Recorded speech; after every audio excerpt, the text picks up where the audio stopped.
Hi guys, and welcome to Last Light Radio channel. Tonight we step into the dark edge of morning in the American South of 1820, where the sky is still grey, the air is damp with pine smoke, and millions of ordinary moments are ruled by a system built to deny ordinary human freedom. What does it feel like to wake before the sun when your body is not considered your own? What sounds reach you first when the day begins in bondage? And what quiet truth can be found in the spaces between the overseer's horn, the creak of cabin boards, and the soft breathing of family still gathered close in the dark? So, before you settle into the story, take a moment to like the video and subscribe. And while you're here, tell me your location and local time in the comments. Now, dim the lights, and you open your eyes long before dawn, not because you're rested, but because the day has already begun to press against you. The air inside the cabin feels close and stale. It carries the smell of smoke that never quite leaves the rafters, mixed with damp wood, old cloth, and yesterday's ash. You lie on a rough pallet stuffed with corn husks, straw, or whatever material could be gathered and kept dry enough to use. It crackles when you shift your weight. Sometimes the bedding feels almost soft from exhaustion alone. Sometimes every stalk and stem seems to jab through your bones. Around you, other bodies are stirring. A child gives a sleepy cough. Someone clears a throat. A woman near the door moves slowly so she does not step on the feet of those still lying in the dark. In many enslaved quarters, whole families crowded into a single room. On some plantations, a cabin might shelter parents, children, grandparents, or relatives joined by necessity rather than blood. In other cases, kin was spread across different cabins or even different farms, because the people who claimed ownership cared little about family boundaries. Historians agree that cabin life was overcrowded and harsh, but they still debate how much variation existed from region to region and from one plantation to another. You feel the cold first through your feet, dirt floor or rough boards. Neither is kind before sunrise. You pull on the clothes you slept in, because there is often no separate set for night. The fabric is coarse. It rubs against the skin like a reminder. Enslaved people were often issued simple garments made from cheap cloth such as Osnaburg or wool blends, so scratchy they became part of the daily irritation of life. Shoes might be stiff, broken, missing, or saved for certain seasons. Children frequently went barefoot. There is nothing dramatic in this, just discomfort, every day, which is somehow worse. Outside, the plantation is still half hidden by darkness. The ground is wet with dew. Mud clings at the edges of the path. The sky has the faint pale colour of tin. And somewhere beyond the quarters a rooster starts up as if he owns the place. A dog barks. Then comes the sound that matters more than any bird, more than any sunrise. A horn, a bell, or a shouted order. Different plantations used different signals, but the meaning was the same. Get up. Move. The day belongs elsewhere. You step outside and the chill hits your face. Breath lifts in a faint cloud. Nearby chimneys breathe out thin lines of smoke. Some people are already coaxing fires back to life from the coals banked overnight. That small act matters. Fire means warmth, and maybe a little food before work. If there is time, you kneel close enough to feel the heat touch your hands. It is one of the few comforts you can claim without permission, though even that comfort lasts only minutes. Breakfast, if it comes, is plain and brief. Cornmeal is common, mush, hoe cakes, or ash cakes can be made from it. Sometimes there is molasses, sometimes salt pork or a little bacon, though meat is often scarce and unevenly distributed. Gardens, fishing, trapping, and hunting could supplement rations on some plantations, but not at this hour and not for everyone. Many enslavers calculated food like accountants counting nails, giving just enough to keep labour going.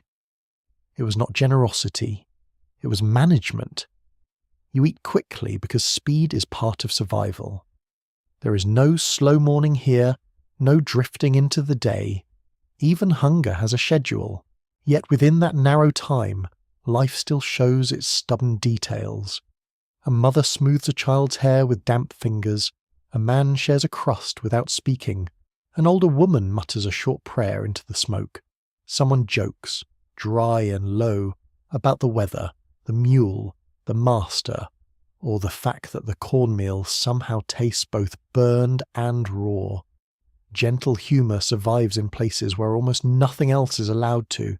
That is one of the strange truths of human endurance. Even under crushing pressure, wit does not entirely vanish. It slips through. You stand among others in the weak light and begin to sense the full shape of the morning. The quarters are not just places of deprivation. They are also places where enslaved people create community with almost no resources. The cabins may be built cheaply, with gaps in the walls and roofs that leak, but within them people sew, tell stories, cook what they can, care for the sick, and hold on to names, memories, and habits carried from parents and grandparents.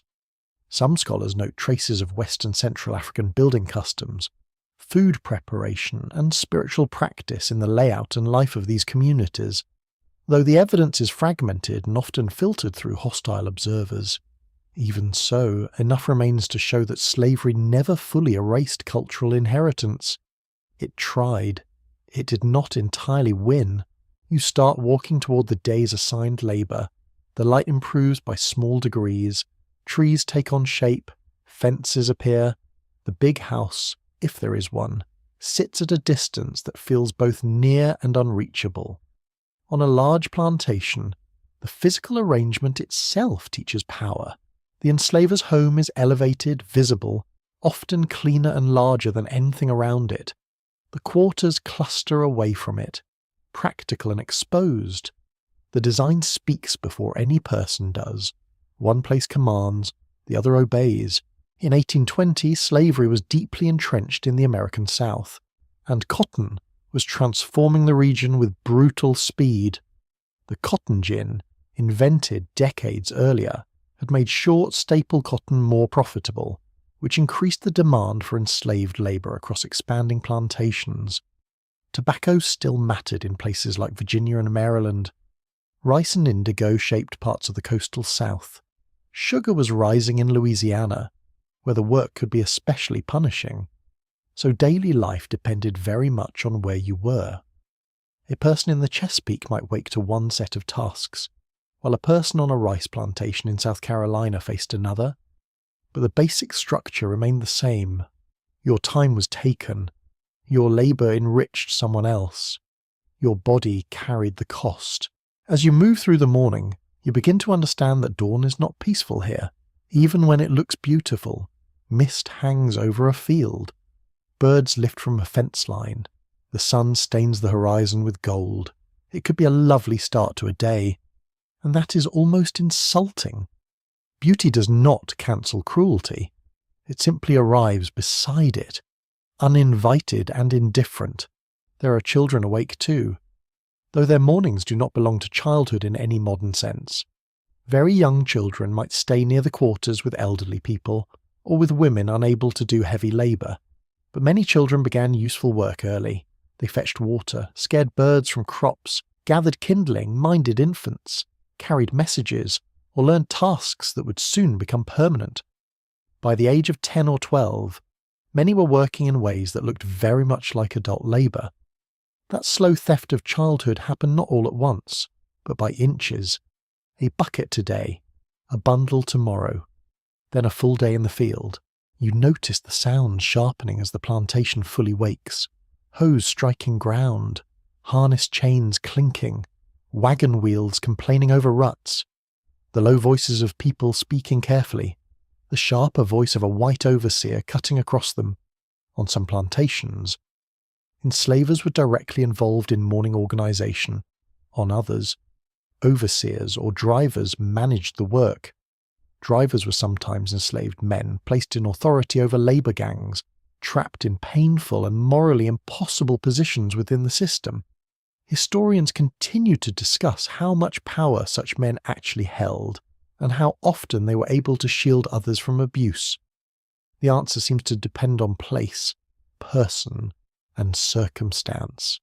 Slavery specialized in forcing human beings into cruel arrangements and then pretending it was order. You carry tools if assigned them. You walk in lines or clusters. You keep an eye on the ground. Morning damp soaks the hems of garments. Your hands already anticipate the ache ahead. This is the part of the day when the body starts negotiating with itself. Back, shoulders, knees, palms, all quietly bracing. The work has not fully begun, yet the body knows. The body always knows. And still, even here, there are private inner worlds no overseer can fully map. You think of a relative on another plantation. You remember a song your mother used to hum. You wonder whether rain will come. You resent the man on horseback. You fear him. You despise him. You also notice the smell of wet earth, because the earth has its own force, and your senses do not stop being alive just because the law says you are property. That is one of the essential facts of this history. The system depends on denying personhood. Daily life proves personhood every minute. A curious detail recorded in some accounts is that certain enslaved communities marked time not just by bells and seasons, but by natural signs that existed beyond plantation control. The cry of a particular bird, the way fog sat over a low field, the scent of flowering trees. These were practical guides, but also quiet reminders that another clock existed, one not invented by masters. It is a small thing, a bird call, a shift in wind. Yet small things can keep a mind from being completely enclosed. The sun finally lifts high enough to show faces clearly. You see weariness there, but also focus. You see age before its time. You see people who have learned the art of reading moods from a distance. Is the overseer angry today? Is the mistress watching? Has news come from town? Has someone been sold? Has someone run away? Morning carries information before words do. A person can feel tension moving through a group, the way one feels thunder before it breaks. For women, the dawn can carry double demands from the first moment. Many endured the same field labour as men while also preparing food, tending children, mending clothes, and maintaining fragments of home life in whatever hours remained. Enslaved women were also vulnerable to sexual exploitation from enslavers, overseers, and others with power over them. This was woven into the system, not incidental to it. The law gave little protection. Respectability in the white household meant nothing when set against ownership. The morning might begin with ordinary chores, but beneath them sat an instability that could touch every part of life. For men, expectations of strength and output shaped every waking hour. Yet even the strongest could be sold, whipped, humiliated, or denied the ability to protect their families. Slavery damaged manhood, womanhood, parenthood, and childhood all at once because it claimed mastery over all human roles. It did not merely demand labour, it rearranged the terms of existence. As you reach the field edge, the first light has fully broken. Rows stretch ahead in long stern lines. The soil smells rich and metallic. Moisture beads on leaves and darkens the cuffs of your sleeves. Somewhere behind you, a baby begins crying back in the quarters. Somewhere ahead, a crow lands on a post and watches with the cold patience of a little judge. The whole landscape seems to be holding its breath. And now the real day starts. You lower your eyes to the row before you. You feel the handle of a hoe against your palm, rough and familiar. Muscles tighten. Nearby, someone inhales slowly through the nose, as if trying to store one last pocket of cool air before the heat rises. The sky's brightening fast now, blue pushing away the grey. It would be called a fine morning by anyone who did not have to live it this way. So this is what life is really like at the break of day for black Americans trapped under slavery in 1820. Not only pain, though pain is there. Not only labour, Though labour waits in every direction, it is smoke in the throat, damp earth under bare feet, a child half asleep against a mother's side, a joke whispered in poor light, a prayer breathed toward a weak fire, a horn cutting through the dark, and the hard knowledge that the sun rises on injustice as steadily as it rises on everything else. You stand in that first light with the others, carrying hunger, memory, fear, discipline, and endurance into the fields, and the morning, having taken shape around you, does not ask what you want.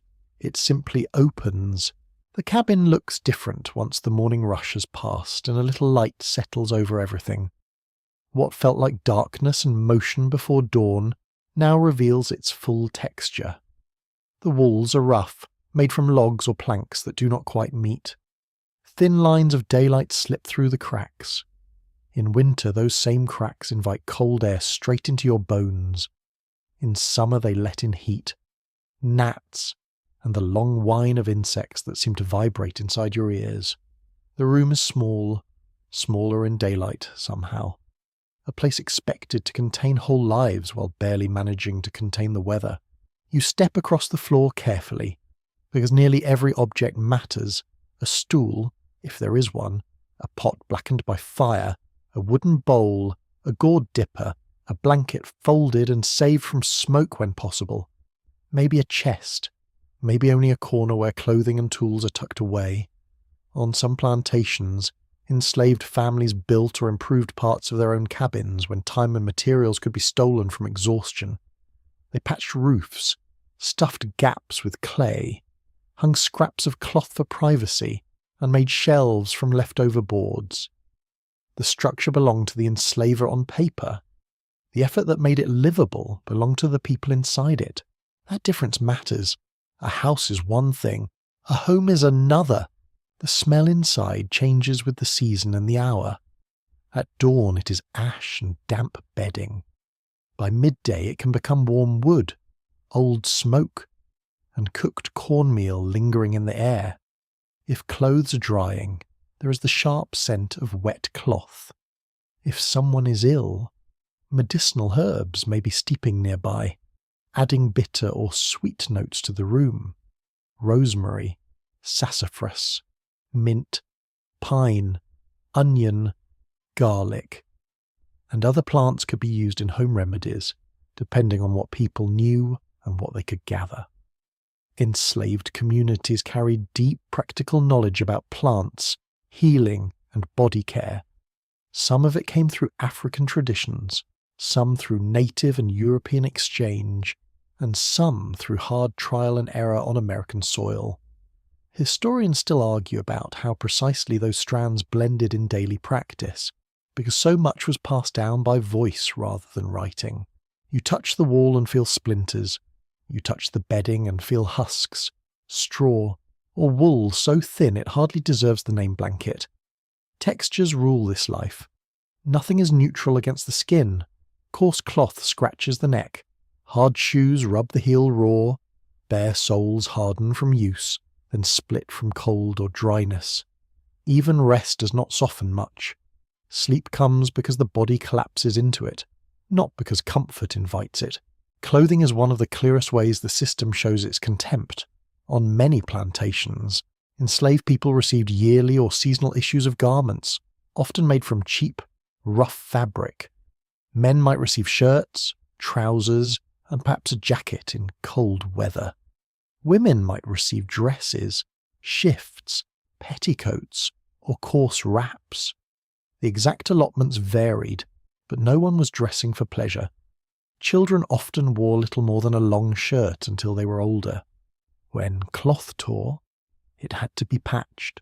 When shoes broke, feet endured. When winter came, there was rarely enough of anything.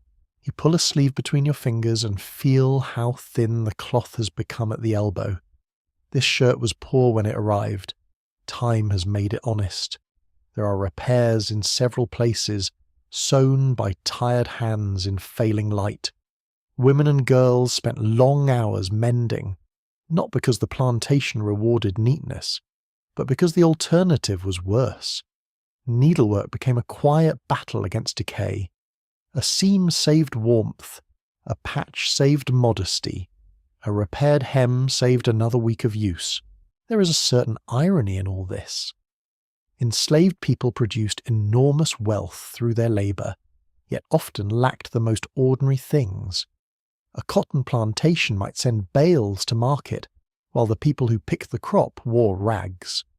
A household might display fine imported fabric, while the women washing and ironing it went back to cabins with threadbare dresses. It would be laughable if it were not so cruel. Civilization at the table, barbarism in the yard. Some enslaved women found ways to alter issued garments into shapes that offered a little pride or fit. A kerchief tied just so, a skirt adjusted at the waist, a scrap of brighter cloth saved and sewn into a hidden place. Men might trim a hat, shape a walking stick, or keep a coat as neat as labour allowed. These choices were small, but they were not meaningless. Personal appearance could become an act of dignity in a world organised to strip dignity away. Scholars sometimes call this a form of self-fashioning, though the phrase sounds far too polished for a life built around sore fingers and dim firelight. Still, the idea is true. People tried to make themselves visible to themselves. Food tells the same story of control and invention. Rations on many plantations centred on cornmeal, pork, and whatever else the enslaver chose to provide at the lowest possible cost. Some received weekly portions, others got monthly allotments to manage themselves. Quality was often poor. Meat might be salty, fatty, or spoiled. Cornmeal could be coarse enough to feel like sand between your teeth. Yet from those limited supplies came meals that carried memory, skill, and flavour where possible. Mush in a pot, cornbread on a hearthstone, greens stewed with pork fat, beans cooked low and slow, sweet potatoes roasted in coals. If someone had access to molasses, the taste of sweetness could feel almost ceremonial. You crouch beside the hearth and see how much the fire governs life. Heat for cooking, heat for warmth, light for evening work, a place to boil clothes, simmer broth, toast corn cakes, dry herbs, or warm aching hands. Keeping a fire alive took knowledge and attention. Coals were banked under ash overnight so they could be revived in the morning. Wood had to be gathered, chopped, saved from rain, and used carefully. On some nights the smoke lingered low, making eyes sting and lungs ache. On others the chimney drew better and the room felt almost gentle for an hour or two. If there is a garden patch, it becomes a precious extension of life. Not every enslaved person had one, and access depended on local practice, the season, and the degree of control on a plantation. But where garden plots existed, they could produce collards, turnips, peas, beans, squash, pumpkins, onions, or herbs. Fruit trees sometimes offered apples, peaches, or figs. These spaces did more than supplement rations. They restored a sliver of choice. You could decide what to plant, when to weed, what to save for seed, and how to season the pot. In a world of forced labour, choice itself had nutritional value. Fishing, trapping, and hunting also mattered where permitted or where it could be managed quietly.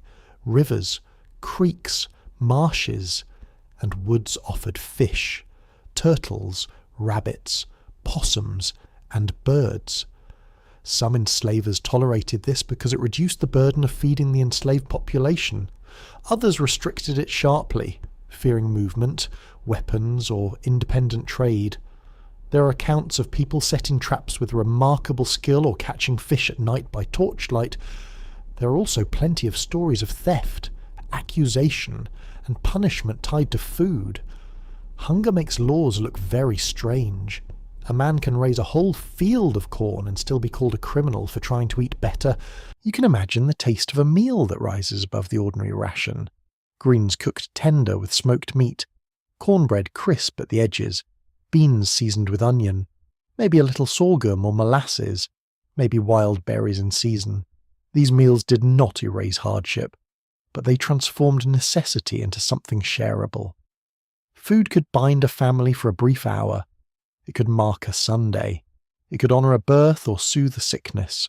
It could remind people that they still possessed hands, tongues, and preferences, which is a deeply human sort of rebellion. Children experienced hunger in especially painful ways. Their bodies needed more than the ration system wished to admit. Some were always looking for something to chew, some bit their nails, and some learned early to search hedgerows and edges for nuts, fruit, or anything edible. A child carrying a small turnip or a half-ripe peach could look like a tiny economist of desperation. Adults noticed. They shared when they could. They also made impossible choices when they could not. The cabin itself was often built in a simple style. One room, one chimney, low ceiling, little ventilation, and minimal furniture. Yet variety existed. Some larger plantations built rows of nearly identical quarters. Others had scattered cabins grouped by family or work area. In some places, construction was so poor that rain came through the roof with no respect for bedtime at all. In others, cabins were sturdier, though never generous. There is scholarly debate over whether certain enslavers improved housing out of paternalism, fear of disease, labour efficiency, or simple vanity in front of visitors. Whatever the motive, the fact remains that those with power controlled basic shelter, while calling themselves benevolent for not making it even worse. Privacy barely exists in such a setting. You dress near others, sleep near others, grieve near others, and sometimes give birth near others. Arguments have no walls to die inside. Laughter spreads quickly because it has nowhere to go. So does sorrow. A person may ache for 1 hour truly alone and never find it. At the same time, that closeness creates forms of care that isolation cannot. Someone is there to hear the cough worsen. Someone notices when a child has gone strangely quiet. Someone sees who has not eaten. Community under pressure can feel crowded and life-saving at once. Laundry is its own chapter of labour. Washing rough work clothes by hand took time, water, soap if available, and sheer force. Garments were beaten, scrubbed, boiled, rinsed, wrung out, and hung in sun or near fire. In winter, wet cloth punished the hands. In summer, the work took place in heat thick enough to make air feel chewed. Soap could be homemade from lion animal fat, which cleaned effectively while being no friend to skin. You scrub until knuckles burn, then you scrub more. Body care also demanded creativity. Combs, cloths, salves, homemade brushes, and oils could all matter if people could obtain them. Hair was not a trivial concern. It connected people to identity, beauty, discipline, and social meaning. Enslavement disrupted traditional hair practices through labour demands, limited materials, and constant interference, yet people still braided, wrapped, cut, and cared for hair when possible. A headscarf could protect from dust and sun. A careful braid could be practical and beautiful at once. Even beauty under slavery had to justify itself by being useful. A small but fascinating detail appears in some historical records. People sometimes used polished fragments of metal, still water, or window glass as makeshift mirrors. Imagine that. Not a grand-looking glass framed in gold, but a brief glimpse of your own face in whatever surface would return it. That desire to see yourself clearly is not vanity. It is proof of selfhood. You want to know that you are still there. Seasonal change shaped everything. Summer intensified smell, sweat, insects, and spoilage. Winter sharpened every shortage. In cold months, smoke clung to clothes more heavily, hands cracked from labour and washing, and thin blankets failed to hold warmth until dawn. Rain turned yards to mud and roofs to sieves. Autumn could bring a richer table in places where gardens or wild foods had done well. Spring brought hope and pollen in equal measure. Even the most ordinary weather became personal when shelter was weak and clothing scarce. Inside the cabin, sound never disappears. Wood pops in the fire. A spoon scrapes a bowl. A baby fusses. A woman hums through her teeth while sewing. Wind presses at the wall. Someone nearby laughs at a quiet joke. The kind of laugh that knows better than to grow too large. At night, rats may scratch, dogs bark in the distance, and tired bodies turn over on pallets that answer with dry rustling. None of it is grand. All of it is life. You begin to understand that daily existence in 1820, slavery is built from repeated acts of making do. Not because people enjoy simplicity, but because they are denied abundance at every turn. Shelter must be improved from scraps. Clothing must be repaired beyond reason. Meals must be stretched, flavoured, guarded, and remembered. Illness must be treated with knowledge gathered from elders, fields, and hope. The system offers the minimum and then steals even the credit when survival happens anyway. Still, within the cabin, people create standards. Not the standards of comfort found in elegant houses, but the standards that matter here. Is the fire steady? Is there meal for tomorrow? Did the roof hold? Are the children fed? Can that torn sleeve be saved? Has the fever dropped? Is there enough thread left for one more seam? These are not small concerns. These are the architecture of endurance. The room warms slightly as the day moves on. Dust drifts in the light. The patched clothing, the worn bowls, the smoke-darkened rafters, the precious food, all of it tells the same hard truth. Life under slavery in 1820 is not only shaped by whips, fields, and commands.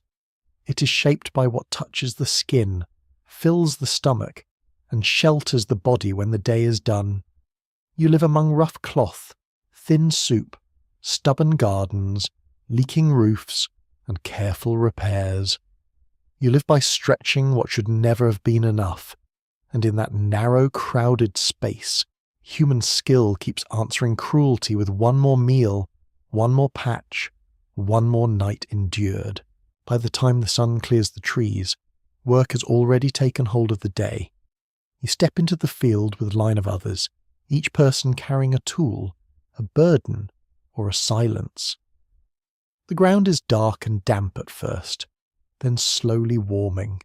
Your hands close around a hoe handle polished smooth by use, sweat, and years of friction. The wood feels familiar in the worst possible way. It fits because it has had to. This is where the plantation shows its real purpose. The cabin may hide a little life. The yard may hold a little talk. The field allows neither. Here, the body's measured, watched, corrected, and spent. The rows run long and straight, almost severe in their order. Cotton, tobacco, rice, corn, sugar cane.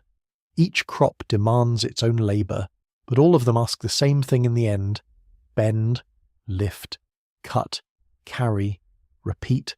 On many plantations in 1820, labour followed a gang system. Under that arrangement, enslaved people worked in groups under close supervision from sunrise until dark. The pace was set by the strongest workers or by the demands of the overseer, which meant no one truly worked at a comfortable rhythm. Children, older adults, and the sick were still expected to contribute in whatever way they could. On some rice plantations, especially in parts of South Carolina and Georgia, a different method called the task system could be used, where specific amounts of work were assigned for the day. Historians still debate how much room that system gave for personal time, because even where tasks existed, surveillance, exhaustion, and local custom limited freedom sharply. You lower the hoe and bring it down into the soil. Again, again, again. The motion has a harsh music. Iron bites dirt. Clods break apart. Roots resist. Stones jar the wrists. At first, the morning cool helps a little. Then the sun rises higher and the sweat begins to gather along the neck, under the arms, down the spine. Soon your shirt clings to you. Dust settles on damp skin and stays there. The body becomes mud and salt and motion. Field labour is rarely a single task. It changes with the season. In planting time, You prepare rows, drop seeds, cover them, and move on. Later comes hoeing, weeding, thinning, and guarding young plants from animals. In harvest season, speed becomes everything. Cotton must be picked fast and clean. Tobacco leaves must be cut, handled, and cured with care. Rice fields require draining, flooding, hoeing, and harvesting under conditions that can be punishing and unhealthy. Sugarcane labour in Louisiana was notorious for its intensity, especially during grinding season, when the work could continue deep into the night. The crop decided the shape of your suffering. Cotton work, so central to the expanding South in 1820, could look deceptively simple from a distance. White bowls opening under bright sky, neat rows, baskets moving through the field. Up close, it is another matter. Cotton burrs scratch the fingers. Plants tug at sleeves and skin. You stoop, reach, pull, and drop, over and over for hours that seem designed to flatten thought. The sack drags behind or hangs heavy at your side. Weight increases little by little until the body resents every step. Then the cotton must be weighed, and your worth for the day is judged by numbers. Numbers haunt plantation life. Pounds picked, rows cleared, acres planted, bushels hauled. Children in slavery learned arithmetic in a particularly cruel form. They saw how adults were counted, valued, bought, sold, and compared. A person could be praised for productivity and beaten for not producing enough in the same week. No contradiction was felt by those in power. Efficiency has a very smooth face when it does not belong to the person being used. The overseer rides nearby or walks the rows. You hear the horse first, sometimes before you see him. Leather creaks, hooves sink into soft ground. A voice cuts across the heat with instructions, insults, or threats. Some overseers were men hired to enforce discipline and increase output. Others were enslavers themselves or relatives acting in that role. Their methods varied, but the structure did not. Every movement in the field took place under coercion. Even a kind word from such a man, if it came, was part of the machinery. A system built on ownership does not become gentle, because one cog occasionally smiles. You learn to work while listening. The body bends to the crop, but the ears stay open. Is someone falling behind? Is the overseer in a mood? Has a child wandered too close to a wagon? Has a storm started building? Has an order changed? Attention becomes a second labour. You cannot spend it freely. There are sounds that belong only to this world. The soft tearing of cotton from the burr. The swish of cane leaves against rough cloth. The squelch of boots in wet rice ground. The metallic knock of tools striking stone.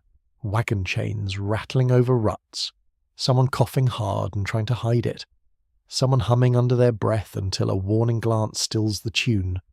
A crow calling from a fence post as if making a comment nobody asked for. The smell of fieldwork changes as the hours pass. Morning smells of wet earth, crushed weeds, and dew on leaves. By midday there is hot soil, animal sweat, human sweat, manure, sun-struck wood, and the faint bitter smell of plants bruised under constant handling. In rice country there could be stagnant water, mud, and insects thick enough to seem like another weather system. Malaria and other diseases were a grim part of that environment. In cane country the mills carried the scent of cut stalks, syrup, steam, and danger. Labour was never just hard. It was physical in a total way, filling the lungs and clinging to the skin. You do not own your posture here. That may sound like a small thing, but it is not. Whether stooping, kneeling, lifting, balancing, or straightening, your body is constantly arranged by demand. The back learns one misery, the shoulders learn another. Palms harden, split, then harden again. Ankles swell. Knees complain. Flies find the corners of your eyes. Sweat stings. The sun settles on the neck like an unwelcome hand. Pregnant women often worked in the fields as long as they were physically able, and sometimes beyond that limit. Mothers with infants might be forced to return to labour soon after birth, depending on the plantation and the enslaver's priorities. Some accounts describe women nursing babies during brief breaks and then going back to the rows. Even that thin mercy was not universal. Slavery had no consistent respect for recovery, vulnerability, or maternal need. It respected yield. Children's labour deepened as they grew. A very young child might begin with bird scaring, carrying water, or picking up dropped cotton. Slightly older children weeded, hauled, minded younger children, or assisted in all the countless small jobs that keep a plantation moving. By adolescence, many were performing near adult labour. This transition could happen gradually enough to seem normal from inside the system, which is one of slavery's ugliest tricks. It made the unnatural look routine. Sometimes labour was organised in ways meant to increase pace through comparison. One row against another, one basket against another, one worker shamed by the output of someone else. Competition under force is a strange and poisonous thing. It can push people against one another even when they understand the trap. Yet solidarity survived inside that pressure too. A stronger worker might quietly help another. Someone might cover for a child. Someone might shift a bundle or share a technique that saves a little energy. Tiny mercies move through the field like hidden water. Meals during work hours were brief and practical. Perhaps a little corn pone, perhaps cold leftovers, perhaps nothing until later depending on the local custom and the day's demands. Water breaks were not moments of leisure. They were interruptions measured against labour. In heat, thirst became constant. Cool water from a bucket, gourd, or spring could feel almost glorious for a few seconds. Then it was back to the row. The midday sun flattens everything. Colours bleach. Distance wavers. The field hums with insects. Your shadow shrinks under you and offers no help at all. This is often the hardest stretch, when the morning's strength has been spent but the day is nowhere near done. Muscles tighten into a dull endurance. Thoughts become simple. Lift, step, reach, breathe. Do not stumble. Do not draw notice. There are moments of accidental beauty which can feel almost rude. A hawk circles high above the field. Wind moves across young corn in a shining wave. A cloud passes over the sun and cools the ground for one blessed minute. The earth smells rich after a brief rain, but beauty here never arrives cleanly.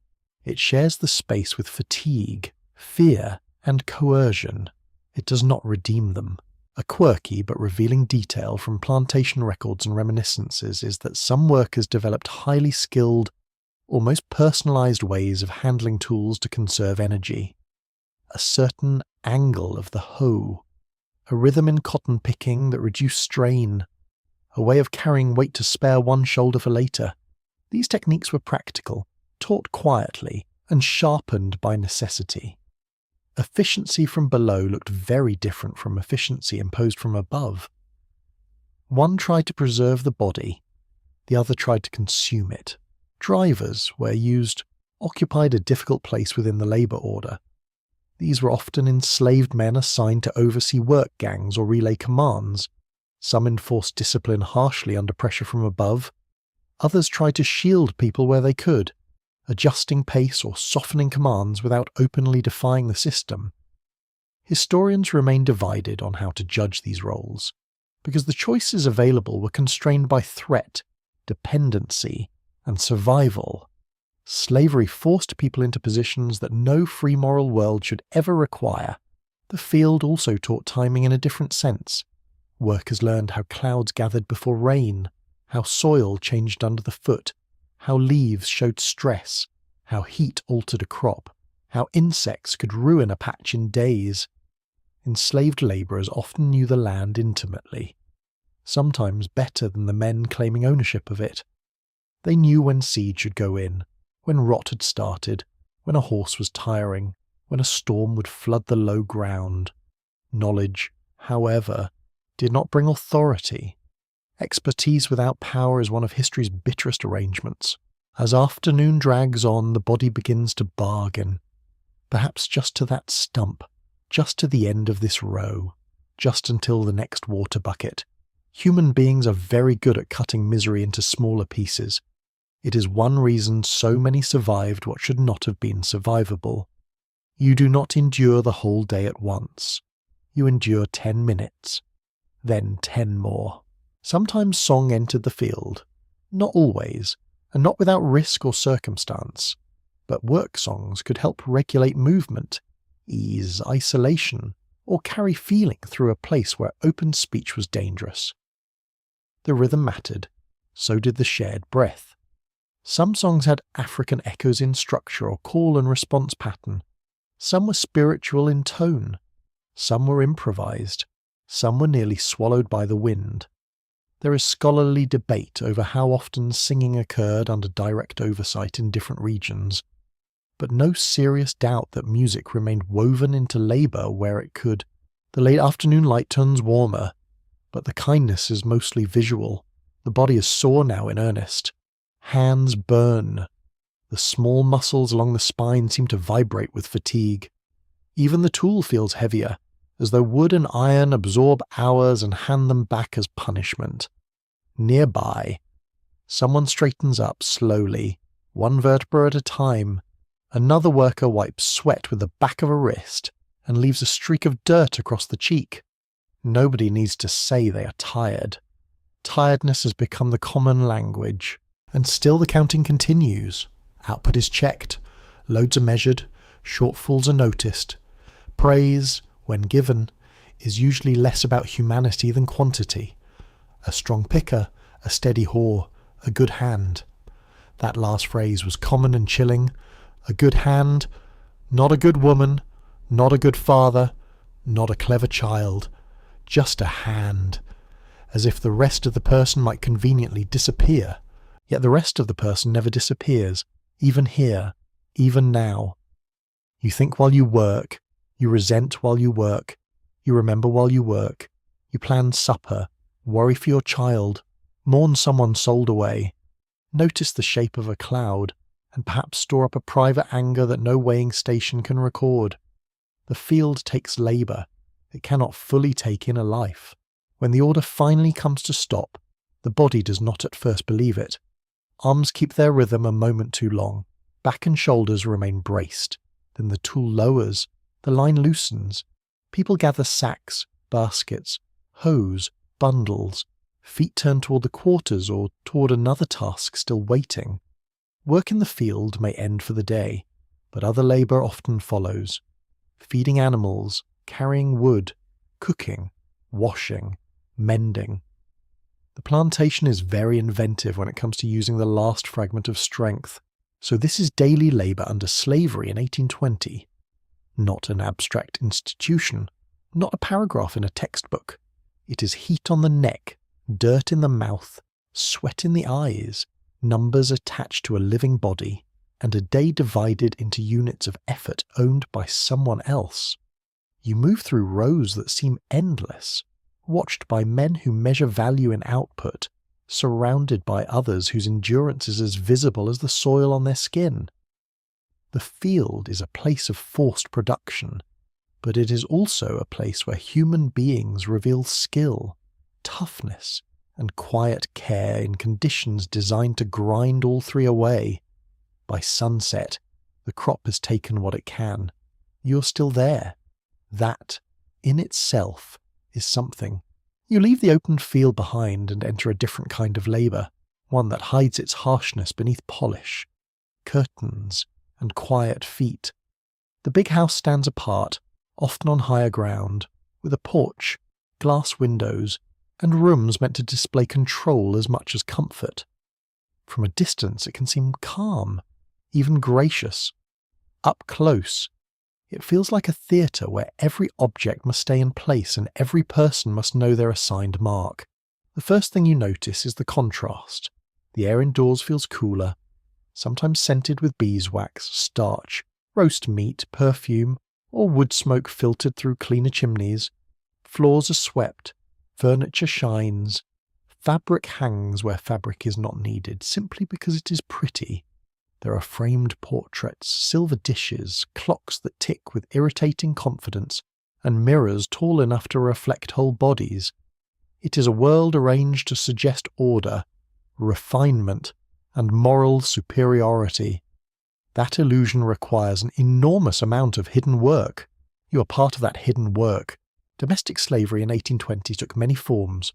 On some plantations, enslaved women and men cooked, cleaned, washed, ironed, sewed, cared for children, drove carriages, tended gardens, served at table, or acted as valets, maids, and nurses. In townhouses and urban settings, domestic labour could be even more specialised. A large household might have several enslaved servants with separate duties. A smaller one might expect one person to do nearly everything. Historians still debate how much household slaves were perceived as privileged compared with field workers, because while they sometimes received different clothing, food scraps, or shelter, they also lived under intense scrutiny and constant personal exposure to enslavers. That exposure shapes everything. In the field, the body is watched from a distance. In the house, the face is watched. Your tone, your posture, the speed of your hands, the expression you fail to hide quickly enough. You move quietly across polished boards, feeling the smooth floor through worn soles, careful not to scuff, clatter, or delay. A dropped spoon can sound like rebellion. A delayed answer can become insolence. Even breathing seems to require manners. Morning in the house often begins before the family's fully awake. Fires must be lit or stirred. Water must be carried and heated. Chambers must be emptied.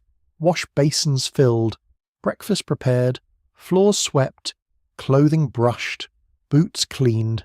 In colder months, grates and hearths demand constant attention. In warm weather, windows may be opened, curtains adjusted, insects swatted away, pitchers cooled. The household appears to wake naturally, but nothing about it is natural. Comfort has been manufactured before dawn by people who do not get to enjoy it. The kitchen is one of the busiest places. Heat gathers there early and stays. Ovens breathe fire, pots steam, fat pops, knives strike boards in steady rhythm, bread bakes, coffee roasts or boils, meat turns on spits. The smell can be rich enough to make hunger feel almost insulting. You prepare food you may never taste properly, handling flour, lard, herbs, onions, salt pork, greens, eggs, milk, and preserves while knowing the finest parts are destined elsewhere. A cook in such a house carries enormous responsibility. One meal badly timed or poorly seasoned can bring sharp punishment, especially when visitors are present. And visitors are often the worst part. When guests arrive, the house becomes a stage at full performance. Tablecloths are spread, silver is set out, candles trimmed, best dishes displayed, decanters filled, chairs arranged just so. You carry platters through rooms where people discuss politics, markets, religion, and manners while barely acknowledging the enslaved people serving them. A man may speak grandly of liberty while extending a plate for more ham. A woman may speak tenderly of Christian duty while criticizing the stitching on a servant's cuff. Hypocrisy sounds especially smooth when paired with porcelain. Serving at table demands precision. You stand alert but unobtrusive. Refill glasses, clear dishes, bring the next course, keep sauces warm. Anticipate needs before they are spoken. Spill nothing, break nothing, hear everything. Domestic servants often learn the private habits of a household in painful detail. Who drinks too much, who quarrels behind closed doors, which son gambles, which daughter cries after dinner, which guest stays too late, which mistress is kind in public and vicious in private. Enslaved people in the house became unwilling custodians of white family secrets. That knowledge could be dangerous. The mistress of the house often played a direct role in supervising domestic workers, especially women and girls. She might inspect cleaning, assign sewing, monitor laundry, or issue daily instructions with the crisp certainty of someone managing property she believes also has feelings when convenient. Some mistresses imagine themselves benevolent guardians. Many left letters full of self-praise on that subject. Yet a woman who gives away worn ribbons while denying freedom is not generous. She is merely decorative in her cruelty. Enslaved women in the big house often faced layered vulnerability. They were expected to be efficient, neat, deferential, and emotionally available, especially in caregiving roles. A nursemaid might soothe a white child through illness, rocking and singing softly while her own child remained elsewhere. A housemaid might dress a mistress, lace a bodice, fasten jewellery, and smooth bed linens for a woman who would not permit her basic independence. Sexual exploitation remained a constant threat, especially for young women and girls working in close proximity to white men with power over them. This was not a side effect of the system. It was one of its established abuses. Men in household service faced their own demands. A butler, coachman, valet, or stable hand connected to the big house might be expected to display discipline, strength, and readiness at all hours. Cleaning harness, grooming horses, carrying trunks, opening doors, shaving a master, or driving a carriage through rain all required skill and constant alertness. A coachman in particular could become a public extension of family status, dressed a little better than field hands perhaps, yet still owned, still controlled, still removable at whim. Laundry might be done in a separate building or yard, but it belonged to house labour in spirit. Washing fine garments was back-breaking. Technical work. Linens had to be soaked, scrubbed, boiled, blued, dried, starched, ironed, folded, and stored with care. Irons heated near the fire were heavy enough to punish wrists and shoulders over a long day. Starch stiffened collars and cuffs into signs of gentility for the household, while the people doing the starching sweated through coarse fabric of their own. It is difficult to overstate how much upper-class neatness depended on exhausted hands. Sewing also mattered. Enslaved seamstresses repaired garments, altered dresses, made shirts, patched household linens, and sometimes produced decorative work that required considerable skill.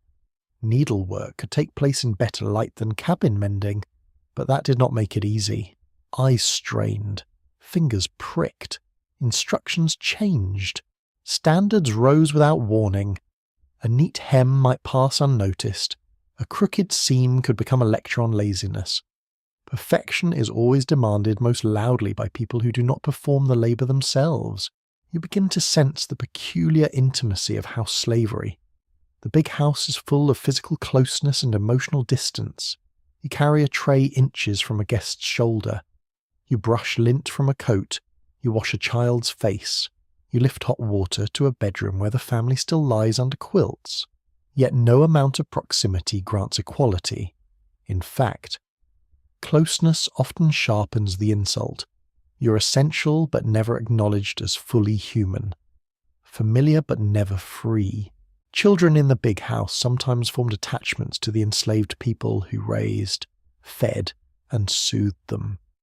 White children could spend more waking time with an enslaved nursemaid than with their own mother. They learned songs, rhythms, and practical care from black women whose authority lasted only until the child grew old enough to inherit white habits. Those early bonds could be emotionally real, but they existed inside a violently unequal structure. A child's affection did not protect the caregiver from sale, punishment, or insult.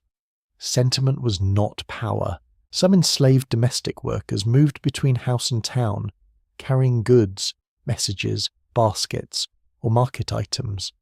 This could provide glimpses of a wider world: streets, shops, docks, churches, taverns, free black neighbourhoods, gossip from travellers, news from newspapers read aloud by others.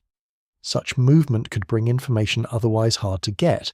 It also brought risk, since every errand remained under authority, and every delay could be questioned. Still, knowledge travelled through these paths. News often entered enslaved communities through servants who had listened carefully while appearing not to hear. A quirky detail appears in several descriptions of household life. Some servants became so skilled at reading the sounds of a home that they could identify a family member by footstep alone. The master's heavier tread in the hall, the mistress's quicker step before irritation, the nursery child dragging one slipper, the visitor who cleared his throat before entering a room. This was more than habit. It was survival through acoustics. A person who can hear trouble coming gains a small advantage. There were moments, rare and sharp, when the performance slipped. A guest saw too much. A child asked a direct question.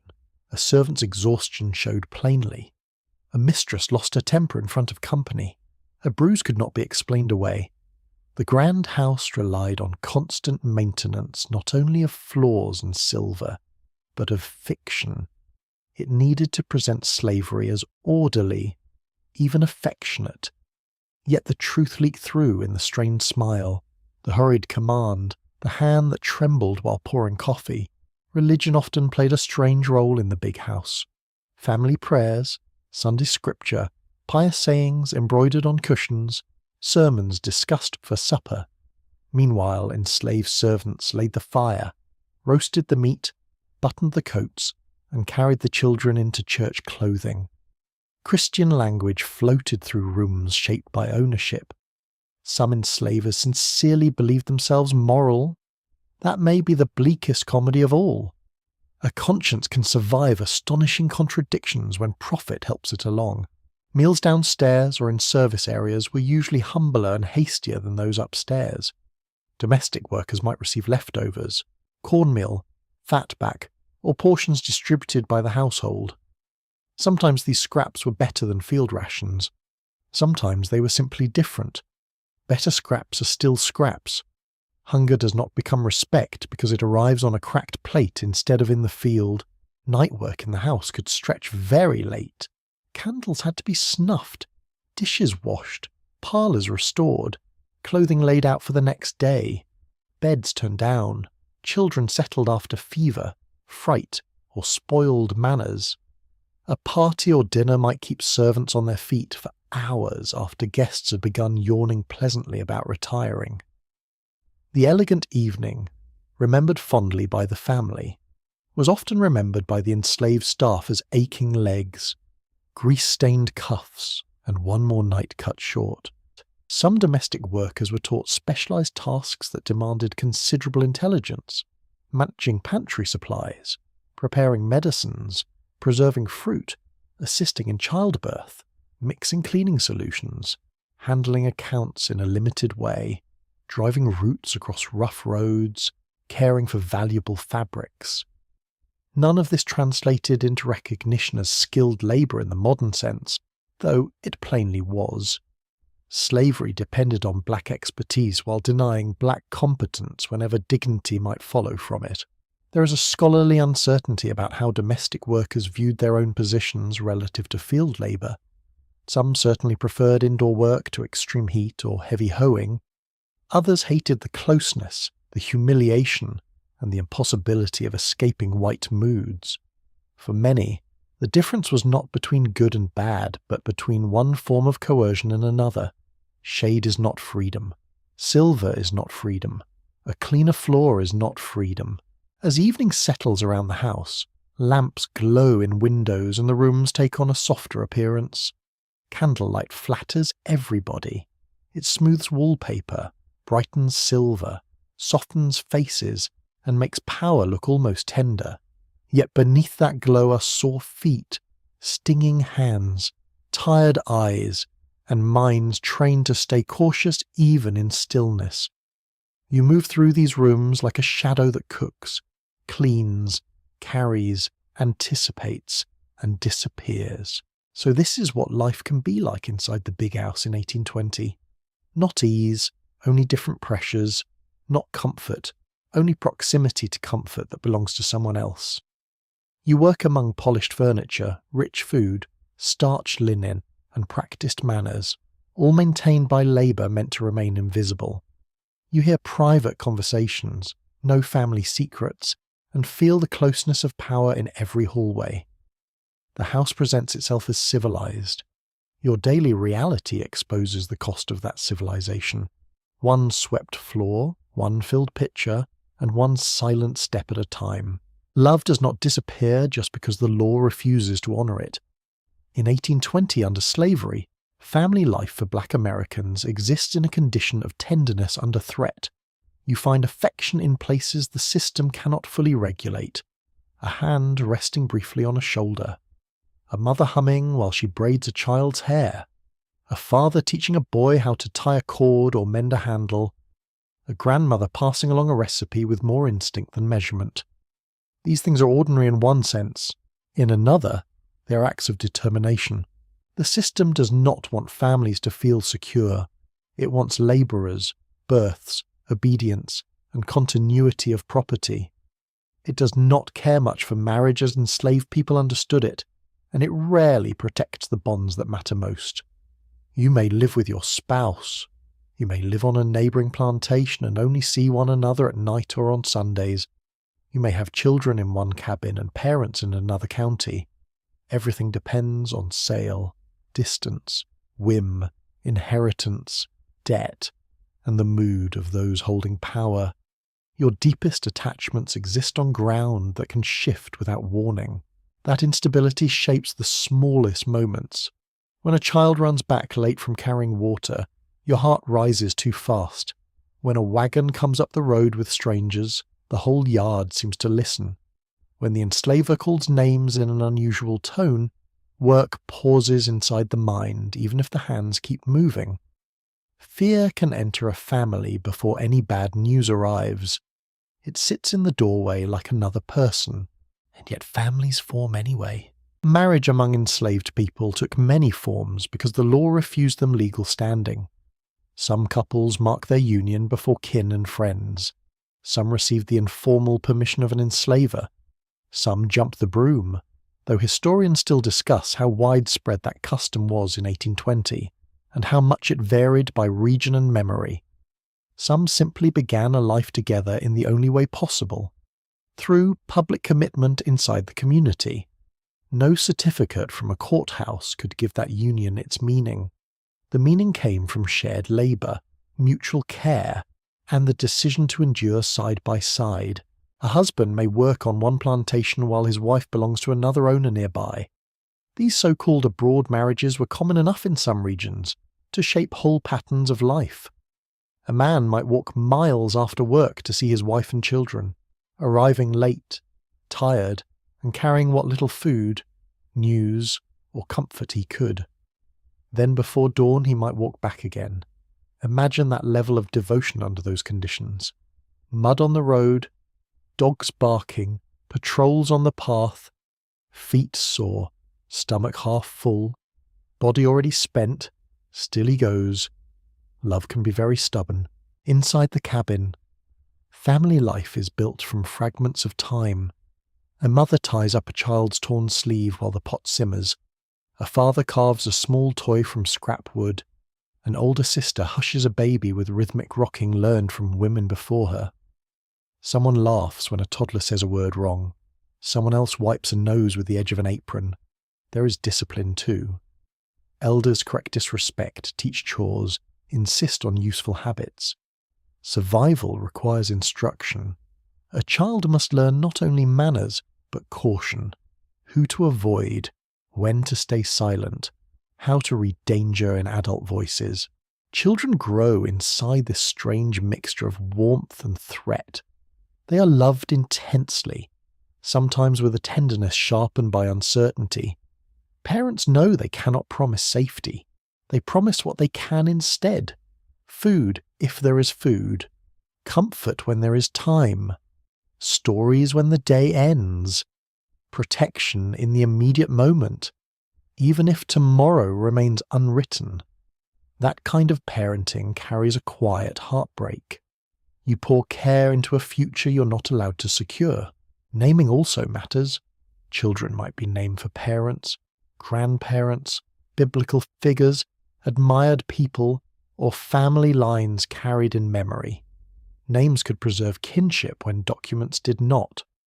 A name spoken in the cabin might carry more truth than any record book kept by an enslaver. The ledger sees property, the family sees connection. Sometimes nicknames bloom from personality, a quick step, a loud laugh, a serious brow, a habit of humming. These affectionate names soften the hard edges of daily life. They are little shelters made of language. Grandparents and elders hold special weight in such communities. An older woman who can no longer perform hard labour may still be central to family life. She watches children, tends the sick, remembers births, carries stories, settles disputes, and explains who belongs to whom. An older man may teach practical skills, recite names across generations, or offer quiet advice to younger couples. Age in slavery is not necessarily respected by the system, but it is often treasured within the community. Elders become living archives. Storytelling helps keep family bonds alive. At night or in stolen moments, children hear tales of animals, tricksters, brave ancestors, Bible figures, and local characters larger than life. Some stories entertain, some warn, some disguise practical lessons inside humour. A rabbit fools a stronger creature. A weak-looking person outsmarts a proud one. These tales can sound playful, even silly, but they carry moral intelligence. A child learns that cleverness matters. So does patience. So does knowing when not to reveal your full mind. The smell of family life is not sentimental here. It is real. Sweat from the day's labour, cornbread cooling near the hearth, soap sharp on washed cloth, smoke clinging to hair, damp earth on a child's feet, herbs steeping for a cough, warm milk, wet wool in winter, summer dust. A family knows one another through these scents as much as through words. Closeness is physical. It is the touch of rough fingers smoothing a forehead, the press of bodies on a crowded sleeping pallet, the weight of a child asleep against your side. Mothers carry especially heavy burdens. They work, cook, mend, comfort, discipline, watch, and worry, all while living under the constant possibility that a child can be sold away. Some women give birth repeatedly under conditions of physical exhaustion and inadequate care. Infant mortality is high. Illness moves quickly through crowded quarters.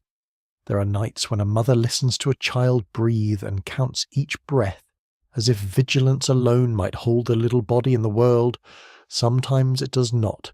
Fathers live with a related pain.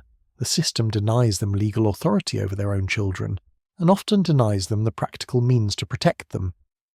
Yet many enslaved fathers took that role seriously, providing what food they could, teaching skills, offering affection, and defending family dignity where possible. A father may not be able to prevent a sale, but he can still teach a son to fish, lift a daughter onto his shoulders, or speak a blessing before sleep. Small fatherly acts become large under these conditions. There is also chosen family. Not every child grows up with both parents present. Death, sale, distance, and forced movement see to that, in response. Aunts, uncles, older siblings, neighbours, unrelated elders, and close friends step in. One woman becomes everybody's auntie. One old man is called granddad by children who share no blood with him. A teenage girl mothers little ones while their actual mother works. Kinship expands because it must. Community repairs what slavery keeps breaking. A curious detail from some recollections is that children sometimes recognize family members by work sounds before they saw them. The scrape of a certain shoe outside the cabin, the rhythm of a familiar cough, the way a mother set down a bucket, the soft whistle of a father returning at dusk. Sound becomes a form of reunion. In a world with so much uncertainty, even a footstep can feel like reassurance. Yet fear remains threaded through everything. Sale is the great shadow over enslaved family life. A debt, a death in the white family, a move west, a quarrel, a punishment. Any of these can tear people apart, Children are sold, spouses are separated, siblings vanish into new regions. A mother may watch a trader examine her child as if inspecting livestock. There are almost no words ugly enough for that. The domestic slave trade, already powerful by 1820, pushes thousands of people from the Upper South to newer plantation regions in the Deep South. Families are broken not only by individual decision, but by the growing engine of American expansion. People develop ways of living with this threat without surrendering to it. Some keep mental records of relatives and locations, repeating names so they are not lost. Some save small objects, a cloth, a spoon, a carved token, as a material link to someone absent. Some teach children the names of parents and grandparents carefully, as if planting stakes against erasure. Some make promises to search, write through intermediaries, or ask travellers for news if separation comes. Hope often takes administrative form when hearts are desperate. Religion sometimes enters family life in intimate ways too. A mother might pray over a sleeping child. A couple may whisper scripture to each other for comfort. An elder may interpret suffering through spiritual language, not because pain is acceptable, but because faith gives shape to endurance. Historians are careful here, since belief varied widely and no single pattern covers every family. Still, it is clear that spiritual life often wove directly into household care, grief, naming, and hope. Games and play survive as well. Children chase one another in the yard, roll hoops, clap rhythms, sing little songs, toss stones, or turn almost anything into a toy. Adults watching may smile despite themselves. Play is not trivial. It is proof that childhood, though attacked, has not completely surrendered. A rag doll, a carved stick horse, a game of chasing in the dust. These are small defiances against a system that wants children useful before it lets them be young. There are arguments in families too, of course. Tiredness sharpens tempers, hunger narrows patience. Crowded quarters leave little room to cool down. A couple may quarrel over jealousy, money from a side job, a missed visit, or the conduct of a child. A teenager may test limits, an elder may criticize too sharply. This too is part of humanity. Enslaved families were not symbols. They were real families, full of affection, irritation, habits, and flaws. Their dignity lies partly in that ordinariness. Scholars continue to discuss how far enslaved family structures mirrored African precedents, adapted to American conditions, or created something new under pressure. The answer seems to be all three, in varying proportions. Certain naming practices, childcare patterns, burial customs, and elder roles may reflect older traditions. Other forms clearly emerge from the demands of slavery itself. Family becomes both inheritance and improvisation. It carries memory, then bends so it does not break. Night is often when family feeling grows strongest. Work is over, or nearly over. The fire glows low. A child leans into a parent's side. Someone hums. Someone tells a story. Someone braids hair by touch more than sight. The room may be cramped, the food plain, the future uncertain, yet warmth gathers in human form. You know who belongs to you, even if the law says no one does. That knowledge matters more than the law. When illness comes, family care becomes intense and immediate. A cool cloth on the forehead, a spoonful of herb tea, a whispered prayer, a child sent running for someone who knows remedies, a grandmother sitting up half the night, a father keeping the fire alive. There may be little medicine in the formal sense, but there is attention, and attention is a kind of medicine too. Not always enough, still given. So this is what family life feels like for Black Americans under slavery in 1820. Not secure, never secure, but deeply felt. Marriage exists without legal shelter. Parenthood exists without legal control. Childhood exists under discipline, labour, and danger. Yet affection persists in gestures, names, stories, songs, routines, and shared memory. Families are made and remade in cabins, on roads between plantations, in whispered promises, and in crowded evening rooms where people hold on to one another as tightly as the system allows. The threat never leaves. That is true. But neither does love, and love, under such pressure, becomes one of the clearest proofs that the people trapped by slavery remained fully human, fully attached, and fully unwilling to let the heart become property.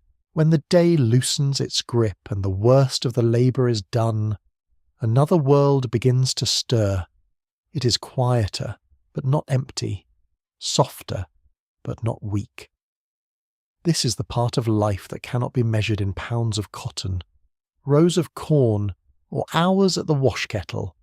It lives in breath, memory, rhythm, and the low human need to believe that suffering is not the whole story. You feel it first in the change of sound. The field has its sharp noises, its commands an iron and strain. Evening gathers different notes, crickets start their patient music, firewood cracks in the hearth. Someone nearby hums before speaking. A child mutters sleepily into a mother's dress. Voices settle into a lower register, careful at first, then warmer as darkness gives cover. The quarters, so plain by day, begin to hold something larger than shelter. They begin to hold spirit. Faith among black Americans in slavery in 1820 is not one simple thing. It is not a single church, a single prayer, or a single doctrine accepted the same way by everyone. It is layered. Some people have heard white ministers preach obedience from the Bible, with great confidence and very little shame. Others have encountered Christian teachings through black exhorters, family elders, or quiet gatherings where the meaning sounds very different. Some carry fragments of African spiritual traditions passed through gesture, memory, healing, song, reverence for ancestors, or ideas about sacred presence that never fully disappear. Historians still argue over exactly how these traditions blended from region to region, because much of the most important evidence lived in voices, bodies, and habits rather than formal records. What is clear is this: faith becomes a place where human worth can be spoken aloud. In the white household, religion may sound polished and supervisory. In the quarters, it sounds closer to need, a whispered plea over a sick child, a murmur of thanks for one more day survived, a short blessing spoken over a meal too small for comfort. A woman closing her eyes while stirring the pot, lips moving silently. A man sitting on a stool after dark, shoulders bent, speaking softly into his hands. Prayer here is rarely decorative. It is practical, immediate, and tied to breath itself. Some evenings there are gatherings, formal or informal, where people sing and pray together. These may happen openly if an enslaver permits religious meetings, or more privately when supervision is lighter and trust runs deep. You step into a cabin or yard where the fire throws dull orange light against faces and walls. The air smells of smoke, sweat, pine, and warm earth. Bodies sit close. Someone begins a line of song, low and slow, others answer. Call and response travels through the room like a pulse. You do not need a printed hymnal for this. The words live in memory. The rhythm lives in the chest. Song carries things speech cannot safely hold. A spiritual may sound like hope, grief, endurance, warning, or all four at once. A line about crossing water can mean heaven, freedom, death, or simply relief. A line about home can hold an earthly cabin, a promised land, or the unbroken world of justice people long for without ever naming directly. These layered meanings are part of the power. White listeners sometimes heard only piety where black singers placed survival, sorrow, and coded strength. There is scholarly debate over how often coded messages appeared in early 19th century spiritual practice, and historians are careful not to romanticize every lyric into secret strategy. Even so, No one doubts that songs carried meanings beyond the surface. The body participates too. Feet tap against packed earth, hands clap, shoulders sway, heads nod, breathing aligns. You can feel the sound in the ribs more than in the ears. Rhythm creates temporary belonging, almost like a shelter made from movement. In some gatherings, ring shouts or circular movement traditions appear in forms that reflect African influence, though they are adapted to new conditions and often shaped by local Christian teaching. White observers sometimes misunderstood or mocked such practices, seeing only noise where there was spiritual architecture. Music is not always solemn. There are lighter songs too, sly songs, teasing songs, songs with a wink in them. A tune can mock a boastful person, turn a daily hardship into humour, or simply make children laugh. Joy survives in surprising places. Not constant joy, not easy joy, but moments of it, bright and real. That matters. A people who can still laugh have not been fully conquered. You notice how elders hold authority in these spaces. An older woman may begin a prayer and everyone quiets. An old man may clear his throat and offer a scripture half remembered and deeply understood. A younger person might lead a song with a fresh, strong voice, but the elders often steady the room. They know when grief is too close to the surface. They know how to guide the words away from despair without pretending the pain is small. Their faith is often less shiny than the faith of the big house. It has been tested more honestly. There is comfort in repetition. Certain lines are spoken again and again. Certain melodies return on hard nights. Repetition does not make them stale. It makes them trustworthy. When so much of life changes without warning, familiar words can feel like handrails in the dark. The same prayer tonight, the same answer from the room, the same hush afterward. These rhythms teach the nervous system that for a few minutes at least, the ground will hold. A particularly revealing detail from some accounts is that people sometimes layered ordinary work sounds into spiritual cadence. The scrape of a stool, the pat of hands on knees, the steady knock against a floorboard, all becoming part of the gathering. That is a kind of genius born of scarcity. You do not need instruments polished in brass. You have hands, feet, breath, floor, memory. The whole room becomes an instrument. Not every person leans toward religion in the same way. Some are devout in a steady, daily sense. Some move toward faith most strongly during crisis. Some keep distance from formal preaching, especially if they have heard too many sermons used as chains. Some trust the wisdom of an elder healer more than the language of a white minister. Some blend Bible stories with older inherited understandings of signs, dreams, spirits, and protection. Human belief is rarely tidy, and slavery does not make it simpler. Dreams matter to some people. Signs matter too. A strange bird call, an unusual hush before dawn, a dream of water, a dream of a relative far away. Such things may be interpreted as warnings, comfort, or messages whose meaning is not yet clear. Scholars cannot always pin down how widespread these practices were, since many went unrecorded or were dismissed by hostile observers. Still, enough traces remain to suggest that the unseen world was felt as present by many. Not abstractly present, close. Healing sits beside faith as part of the same larger strength. Someone knows which leaves soothe fever. Someone knows how to brew a bitter tea for the stomach. Someone knows what root eases pain, what steam opens the chest, what poultice draws out infection. Prayer may accompany the remedy. So may song. The cure is not always only physical. It aims at the whole shaken person. In the absence of reliable formal care, community knowledge becomes sacred through use. Children absorb all of this without needing lectures. They hear the songs before they understand every word. They watch adults bow their heads. They see who people call for when there is illness, childbirth, grief, or fear. They learn which stories from Scripture matter most. Moses, Daniel, deliverance, justice, endurance. white instruction may emphasize obedience, but black interpretation often rests on liberation, survival, and divine seeing.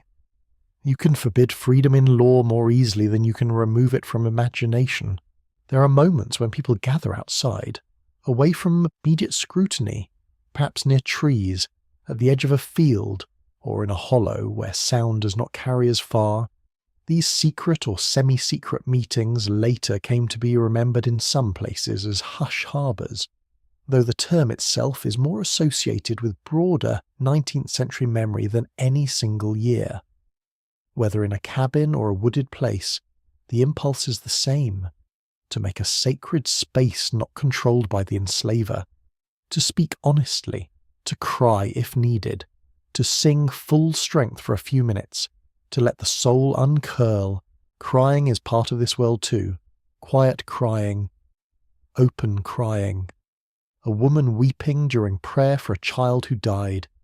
A man wiping his face with the back of his hand and pretending it is only sweat. Tears are not a failure of endurance. They are evidence that the inner life remains alive. In a strange way, grief shared in a trusted circle can steady people. It says, "I see your pain. I know what it costs." You're not alone inside it. The Bible, when encountered through black community interpretation, can become full of dangerous comfort. Dangerous because it suggests that tyrants are not eternal. Pharaoh falls, captives cross waters, the lowly are lifted, the proud are judged.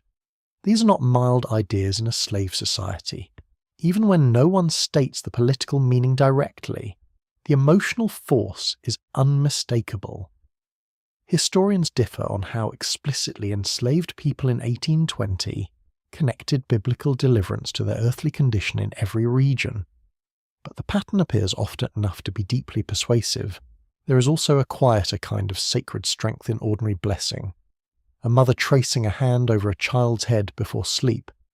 An elder murmuring protection over someone leaving to visit family. A bit of cloth, a verse, or a remembered phrase kept close for comfort. These gestures live below the level of official religion. They are intimate, almost domestic. Yet they may matter just as much as a full prayer meeting. Faith is not only in the big emotional moments. Sometimes it is in the way a person folds a blanket around a sleeping child as if wrapping them in hope. Humour continues to live here too, side by side with reverence. Someone tells a story about a pompous preacher who loved his own voice too much.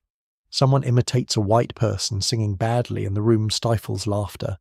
Gentle teasing passes between family members, even in spiritually serious settings. People do not become solemn statues. They remain human, and humanity includes amusement. The balance is delicate. A laugh loosens grief just enough to let people breathe again. Night deepens. Firelight softens faces. The children grow drowsy. Songs get slower. A prayer ends in a murmur of agreement. For a little while, the world feels rearranged, not changed in the legal sense, not improved in any visible public way. The chains of the day have not vanished, but inside the circle of voices, another truth has been kept alive. You're not what the bill of sale says. You're not merely labour. You're a soul among souls, held in witness by others who know your weight. That may be the deepest importance of these gatherings. They restore scale. Slavery tries to reduce life to work and punishment. Faith, song, and shared spirit insist that life is larger than that. Larger than the field. Larger than the ledger. Larger than the master's opinion. Even when bodies are exhausted, the imagination can still reach toward a world governed by justice, mercy, reunion, and rest. So this is where secret strength often lives for black Americans under slavery in 1820. In low songs under smoky rafters, in prayers whispered over children, in biblical stories heard through the ears of the oppressed, in healing herbs, old rhythms, shared tears, and laughter that slips in where it can. The system can regulate work, movement, and law, but it cannot fully command what people believe about their worth, their sorrow, and their hope.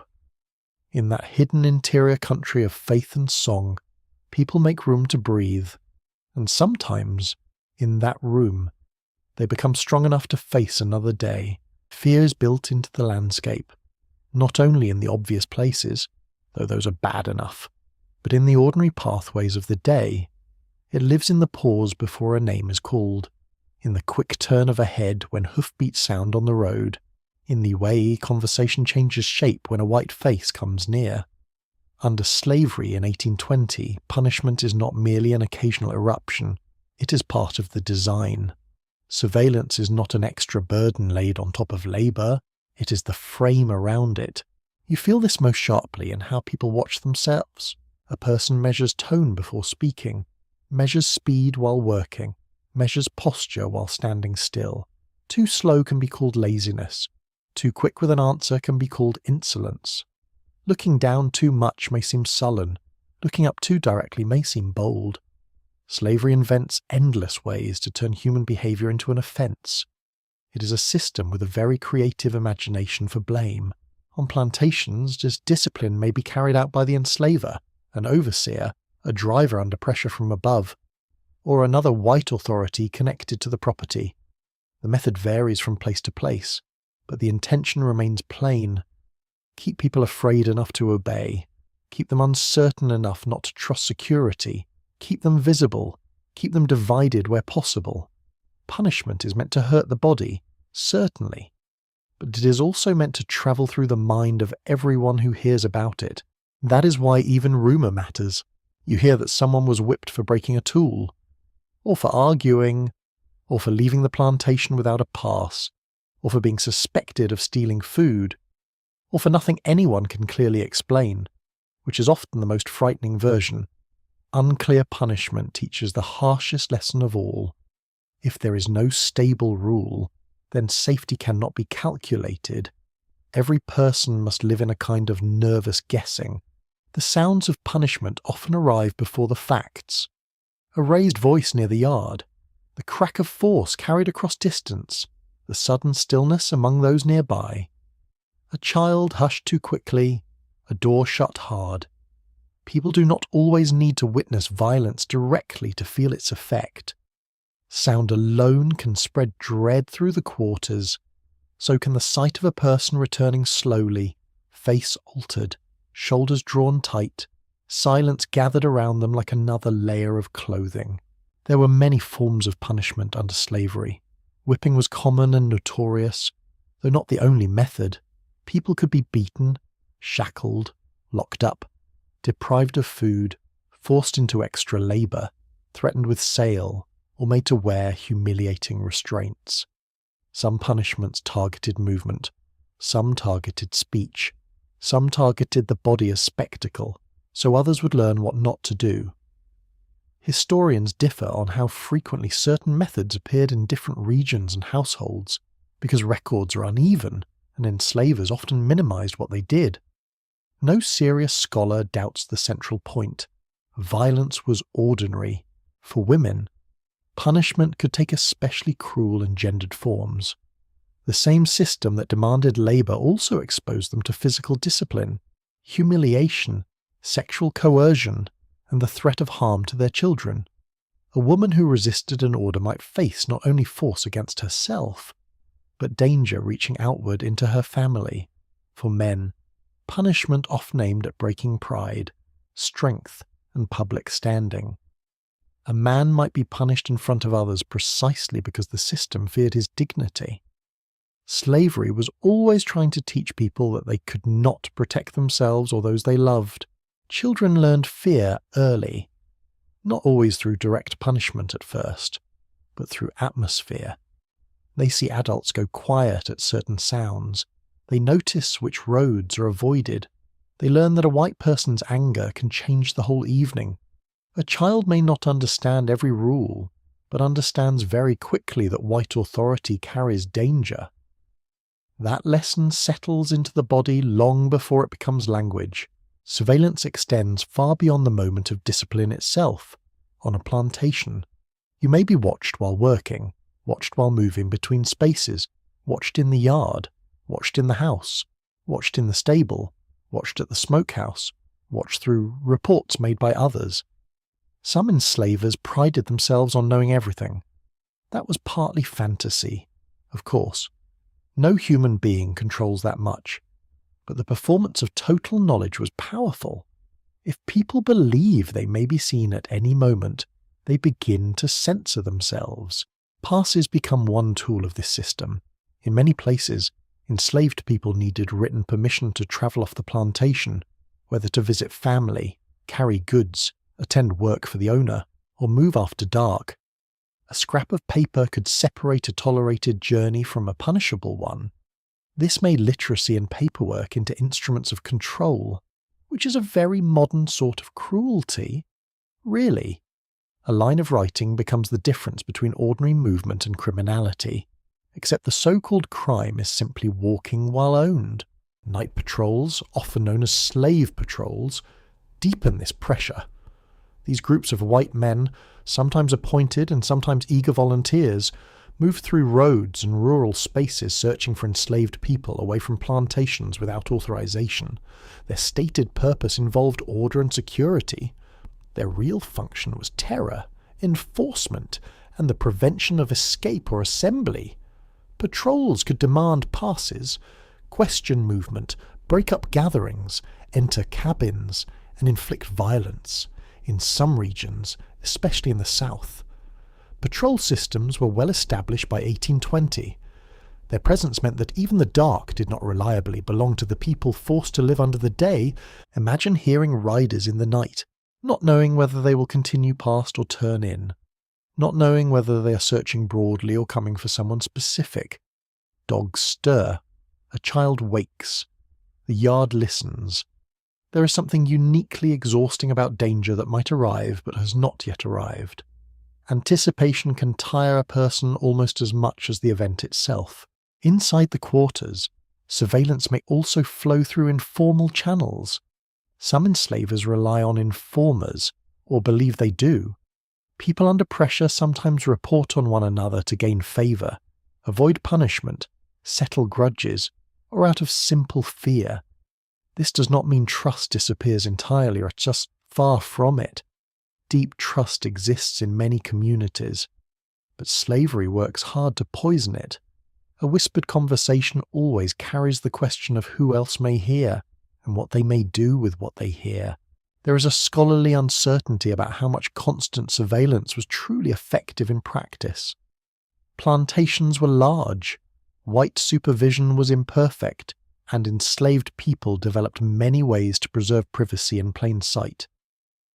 Historians continue to examine how power operated not only through actual observation, but through the belief that observation might occur, that distinction matters. Fear does not require total visibility. It only requires enough unpredictability to keep people cautious. The architecture of plantation life supports this. The placement of the big house, the distance to the fields, the location of cabins, the paths between barn, kitchen, smokehouse, and well. None of it is neutral. Visibility is designed into space. A porch gives a view of the yard. A road connects field to weighing station. A window overlooks movement. A bell or horn carries across distance. The built environment becomes another overseer. Some punishments are especially psychological. Threats of sale, threats against children, the promise that a spouse can be sent away, the warning that a certain behaviour will be remembered at accounting time or inheritance time. A person does not need to be struck every day if the system can keep the future itself feeling unstable. That is a colder form of control. It leaves fewer marks on the skin and many more inside the mind. Public punishment also creates enforced spectatorship. Others are made to witness, directly or indirectly. This is terrible for the punished person, and also terrible for the community. It tries to turn everyone into an audience for domination. Yet even here, enslaved people often responded with forms of care the system could not fully prevent. Tending wounds later, sharing food, sitting nearby in silence, helping someone work the next day if they could barely stand. Power wants the spectacle. Community deals with the aftermath. A small but revealing detail found in some accounts is that people learn to read mood from tiny signals in white behaviour. The pace of a rider coming up the lane, the way a master removed his gloves, whether the mistress rang the bell once or twice, whether an overseer spoke quietly, which could be more dangerous than shouting. These clues formed a daily language of warning. A life under surveillance trains astonishing perceptiveness. You become an expert in weather made of people. Punishment was sometimes justified by enslavers in the language of correction or discipline, as if they were managing children rather than dominating adults. This paternal language appears in letters, diaries, and public defences of slavery. It deserves absolute suspicion. A person who causes pain and then names it benevolence is not confused. He is laundering cruelty through vocabulary. The words civilized, orderly, and necessary did a great deal of ugly work in slaveholding America. Resistance, even very small resistance, shaped the severity of surveillance. Enslavers knew people ran away, stole food, worked slowly, met secretly, learned letters, protected one another, spread news, and preserved inner worlds they could not command. The system understood this at some level, which is why it watched so obsessively. Surveillance is always partly an admission of insecurity. A truly confident order would not need so many eyes, patrols, passes, threats, and staged examples. Religious gatherings, dances, visits between spouses, market trips, and funerals all raised concern among enslavers when they involved independent assembly. Community itself could look suspicious to those who relied on subjugation. Too much singing, too many people gathered, too many whispers after dark, too much movement on a Sunday. Innocent human connection became legible as risk through the eyes of power. That tells you a great deal about the nature of the system. Even the body carries surveillance inward after a time. Muscles tense at certain footsteps. Sleep grows lighter, a person startles quickly.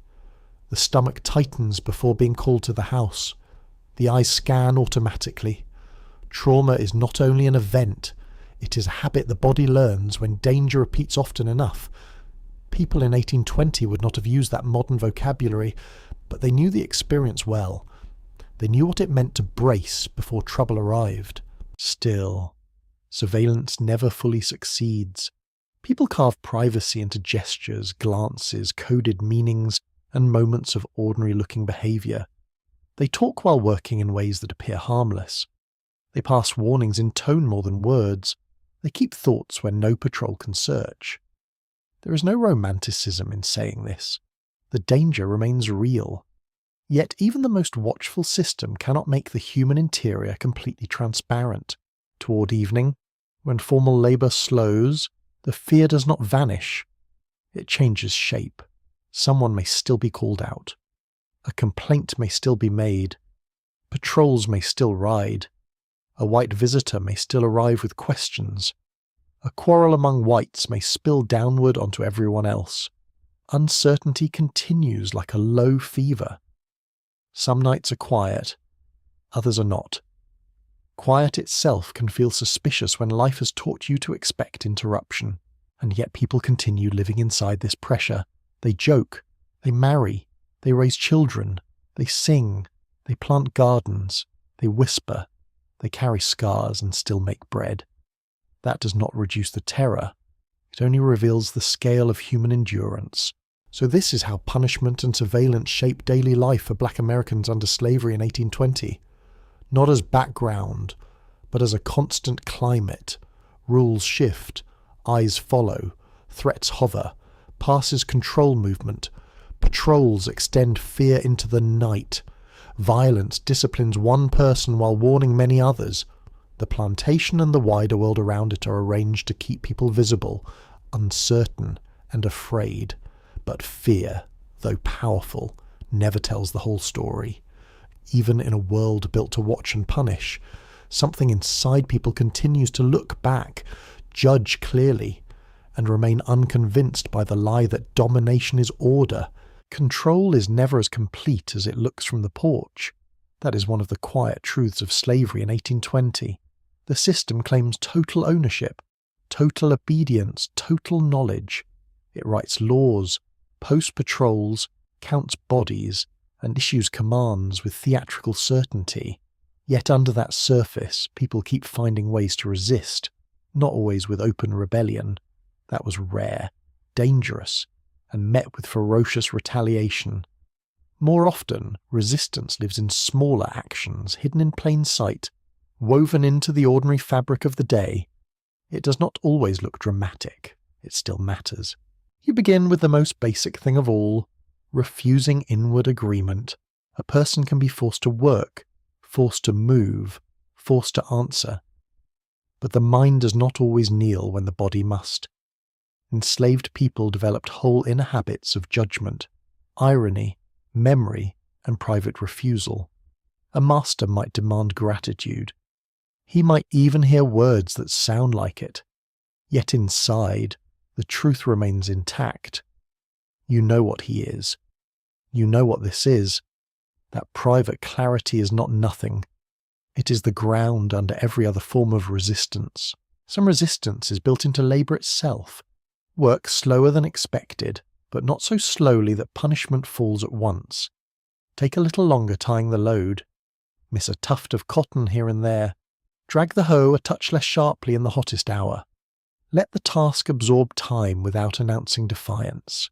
This is dangerous, of course, and not always possible under close watch. Still, small reductions in pace appear again and again in the historical record. Historians often describe this as everyday resistance, though the phrase can sound too neat. In real life, it is a weary person preserving strength where possible. You learn how much slowness the system can tolerate before it notices. That knowledge is practical. It is also political in the smallest sense. The plantation wants every motion extracted at maximum efficiency. Even a slight withholding frustrates that desire. Enslavers complained often about laziness, carelessness, waste, broken tools, and feigned ignorance. Those complaints are revealing. They show that domination never fully produced the smooth machine it imagined. Human beings kept interrupting it by remaining human. Tools sometimes break, accidents happen, a handle splits, a blade chips, a bucket is dropped, a cartwheel loosens at a useful moment. To be clear, real accidents certainly occurred in hard labour with poor equipment, but not every accident was innocent, and not every observer could tell the difference. Deliberate damage, when it happened, was risky but effective. A broken tool could delay work, frustrate schedules, and quietly remind the system that the people handling its wealth had ways of interfering with it. Food becomes another field of quiet contest. Enslaved people hunted, fished, trapped, gathered, planted, bartered, and sometimes stole from the stores of the very households exploiting them. A chicken goes missing, corn is taken, molasses reduced by a little more than expected, sweet potatoes vanish from a patch. In the moral logic of slavery, this is theft. In the moral logic of the hungry, it is often justice. White planters complained bitterly about such acts, which tells you how common they were. Hunger makes resistance immediate. Gardens can also carry a resistant spirit. At first glance, a garden seems harmless enough. Greens, beans, peas, squash, herbs. But a garden means more than vegetables. It means independent skill, independent taste, independent trade sometimes, and a degree of nourishment not entirely controlled by the enslaver. To plant and harvest your own small patch of ground, even under constraint, is to practice a tiny form of self-direction. You choose seed, timing, and use. That matters. There are quieter exchanges too. A woman passes a handful of onions to a neighbour whose child is ill. A man shares fish caught at dusk. Someone saves seed for another family. Someone hands over a scrap of cloth, a needle, a bit of soap, a little tobacco. Mutual aid is not always described as resistance, but under slavery it surely is. A system designed to isolate and diminish people is weakened whenever they make one another more survivable. Knowledge moves secretly as well. News from town, rumours of law, information about prices, wars, elections, distant uprisings, harsh masters, kinder routes, or possible places of refuge. House servants hear things, drivers hear things, boatmen, wagoners, blacksmiths, cooks, and hired-out workers hear things. Information travels by voice, gesture, timing, and trust. It slips along roads, kitchens, stables, wharves, and fields. An enslaved population that knows more than the master expects is harder to rule than one kept wholly in the dark. Learning itself can become an act of resistance. In 1820, literacy among enslaved people was restricted, feared, and sometimes punished. Though the strictness of anti-literacy laws varied by place and increased in some regions later with even greater intensity, even so, some learned letters secretly through scraps of newspapers, the Bible, white children's lessons overheard in the house, or the covert teaching of other black people. A child watching from the doorway, a servant listening while lessons are recited, a man tracing letters in dust with a stick. Reading and writing open dangerous possibilities. Passes can be read, names preserved, news understood, distance narrowed. Historians still argue about how widespread literacy was among enslaved people in this exact period, and how much it varied by region, occupation, and proximity to towns. The uncertainty is understandable. Secret learning often leaves faint traces. But the fear white society showed toward black literacy tells its own story. People do not panic over harmless skills. Family life holds resistant acts too. Parents teach children names, kin lines, prayers, manners, and practical knowledge precisely because the system prefers them uprooted and dependent. A mother showing her daughter how to season a pot is passing more than a recipe. A father teaching a son to move carefully in the woods is teaching more than walking. An elder preserving stories about relatives sold away is resisting erasure. Memory becomes a defense against property logic. The auction block says replaceable. Family memory says no. There is also refusal through culture. Hairstyles maintained despite labour. Songs carried despite mockery. Stories told despite exhaustion. Herbal remedies preserved despite white dismissal. Ways of worship shaped in black voices rather than white supervision. These are not decorative details, they are continuity of personhood. A people denied control over law may still fight to control meaning. That struggle is not secondary, it is central. Some resistance is social and beautifully subtle, a look passed across a yard that warns of danger, a joke at a master's expense shared when white ears are gone. An exaggerated yes spoken with a private undertone others understand.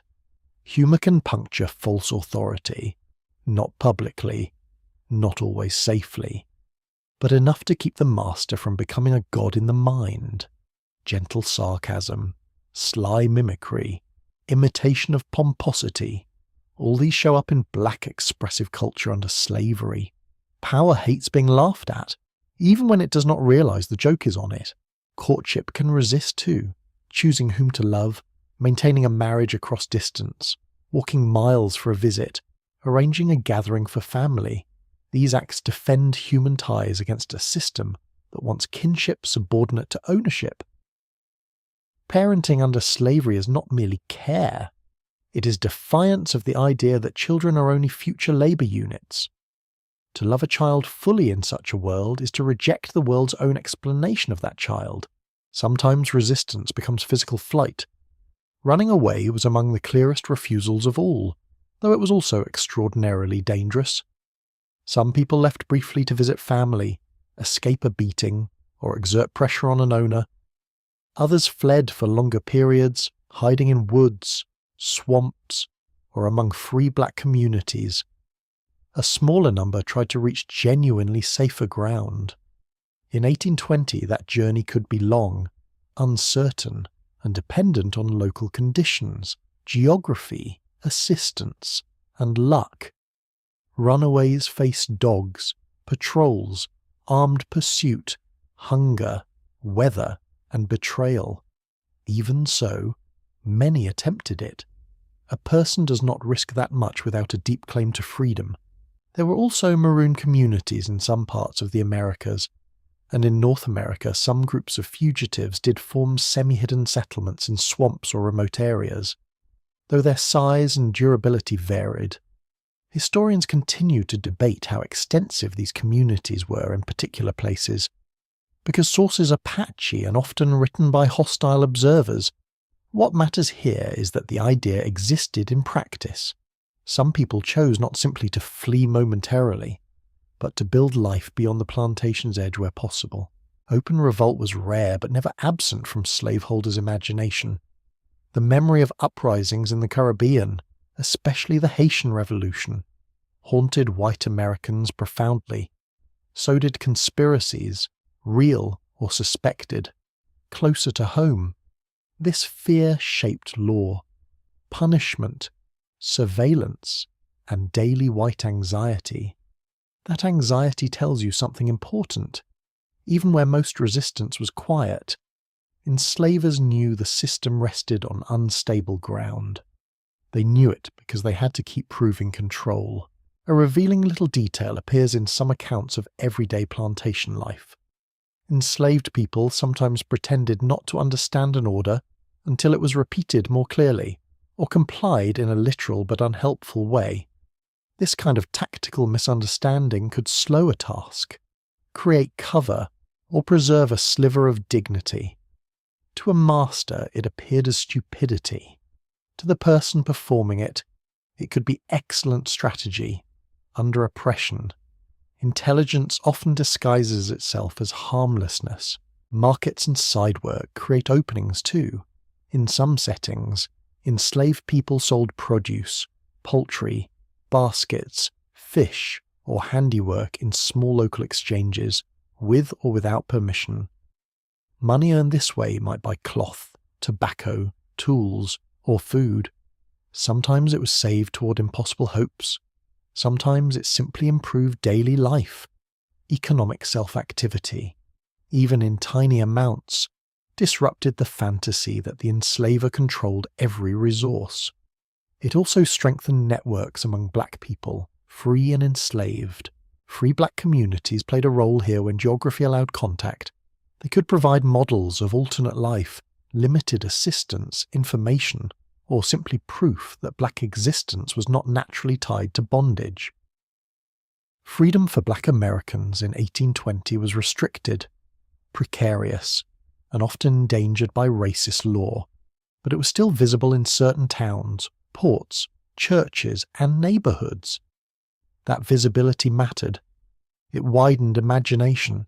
Women often practiced resistance in ways that historical records fail to name clearly, because white observers discounted female action. Delaying work through caregiving needs, protecting children through strategic pleading or concealment, maintaining reproductive knowledge, preserving family ties across sail and distance, trading goods, hiding information in ordinary domestic routines. Men left clearer traces when resistance took public or physical form, but women's quieter strategies were no less vital. Much of community survival rested on them. Men, too, resisted in forms beyond the dramatic, hunting without permission, repairing things for others, carrying secret messages, meeting a wife on another plantation despite patrol risk, guarding a community conversation, standing steady beside someone threatened with punishment. Bravery under slavery was often domestic, relational, and unspectacular. That does not make it small. Even rest can become resistance when exhaustion is the method of control. A stolen nap in the shade, a slower step on the road home, a Sunday used for one's own family rather than for extra labour where choice existed. The body seeks preservation. The system calls it idleness. Those are two very different moral languages. None of this should be romanticised. Everyday resistance did not topple slavery in 1820. Many acts failed. Many were punished. Many were so constrained they could only reduce suffering slightly rather than change the structure itself. That truth must be kept clear. But it is equally important not to imagine enslaved people as passive.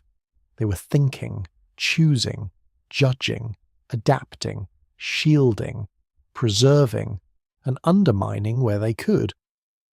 Their resistance was often the resistance available, which is the only kind history has any right to ask of real people. As night settles and conversation lowers, these small acts remain mostly unannounced. No trumpet sounds for the woman who shared seed.